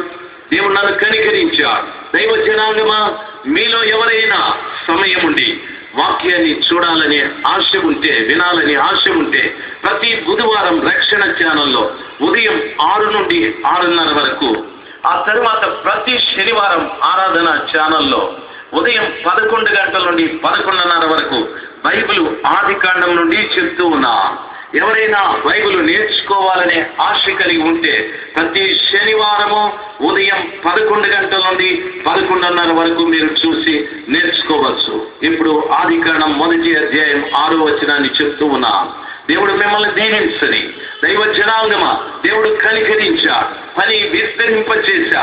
80 రూపాయలు అద్దె లేని నాకు ఆ గాలులకు భయపడి వెనక్కి వచ్చింటే తిరిగి ఎక్కడో ఉద్యోగం చేసేవాడిని. అంతేకాని దేవుని మహాకృప, ప్రతి సంవత్సరం కొన్ని లక్షల మందికి స్వార్థ ప్రకటించడానికి దేవుడు కృప దయచేశాడు. అనేక మంది దైవ సేవకులను బలపరచడానికి దేవుడు కృప దయచేశాడు. దైవ జనాంగమా, 4వ జాములో నీ ఉన్నావు.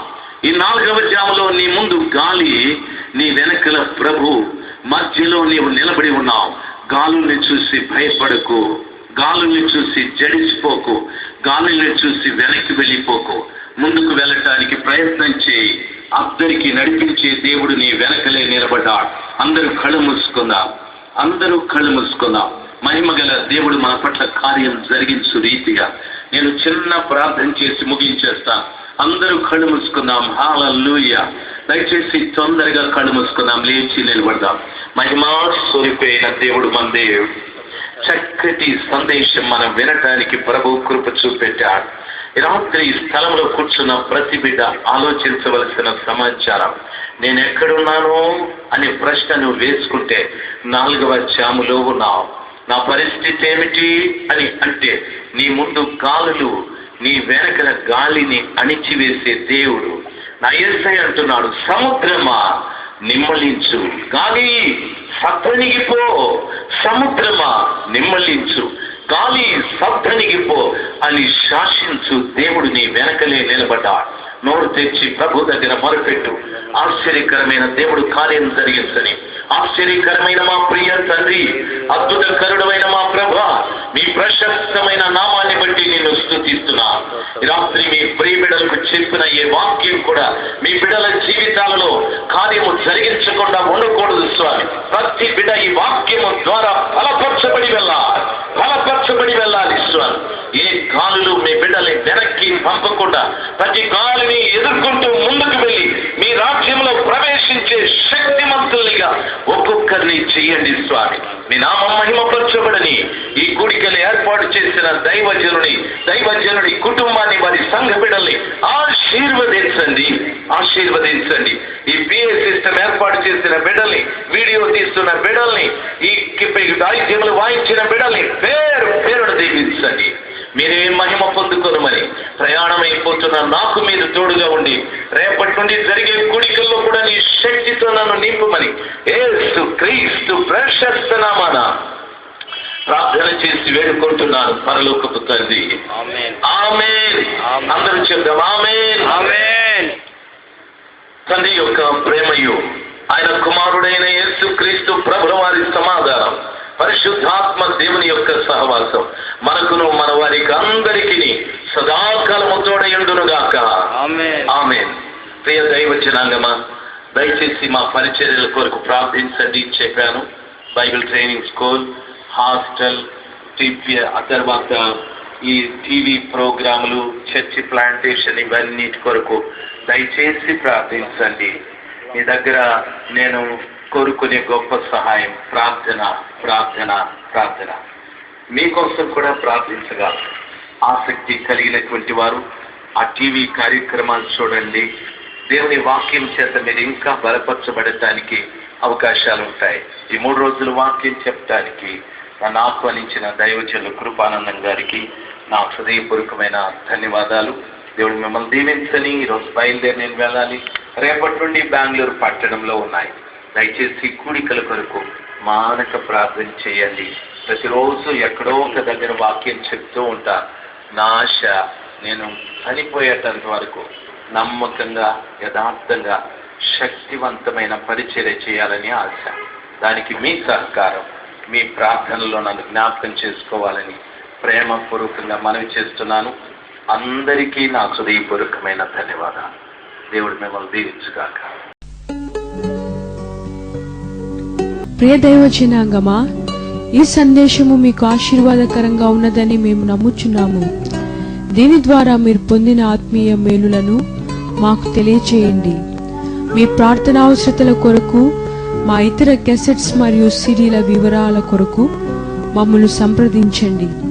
మా అడ్రస్ ఇమానుయేలు పరిచర్యలు, చర్చ్ స్ట్రీట్, బకావాని తోట, చిత్తూరు బస్ స్టాండ్ ప్రక్కన, మదనపల్లె 517325.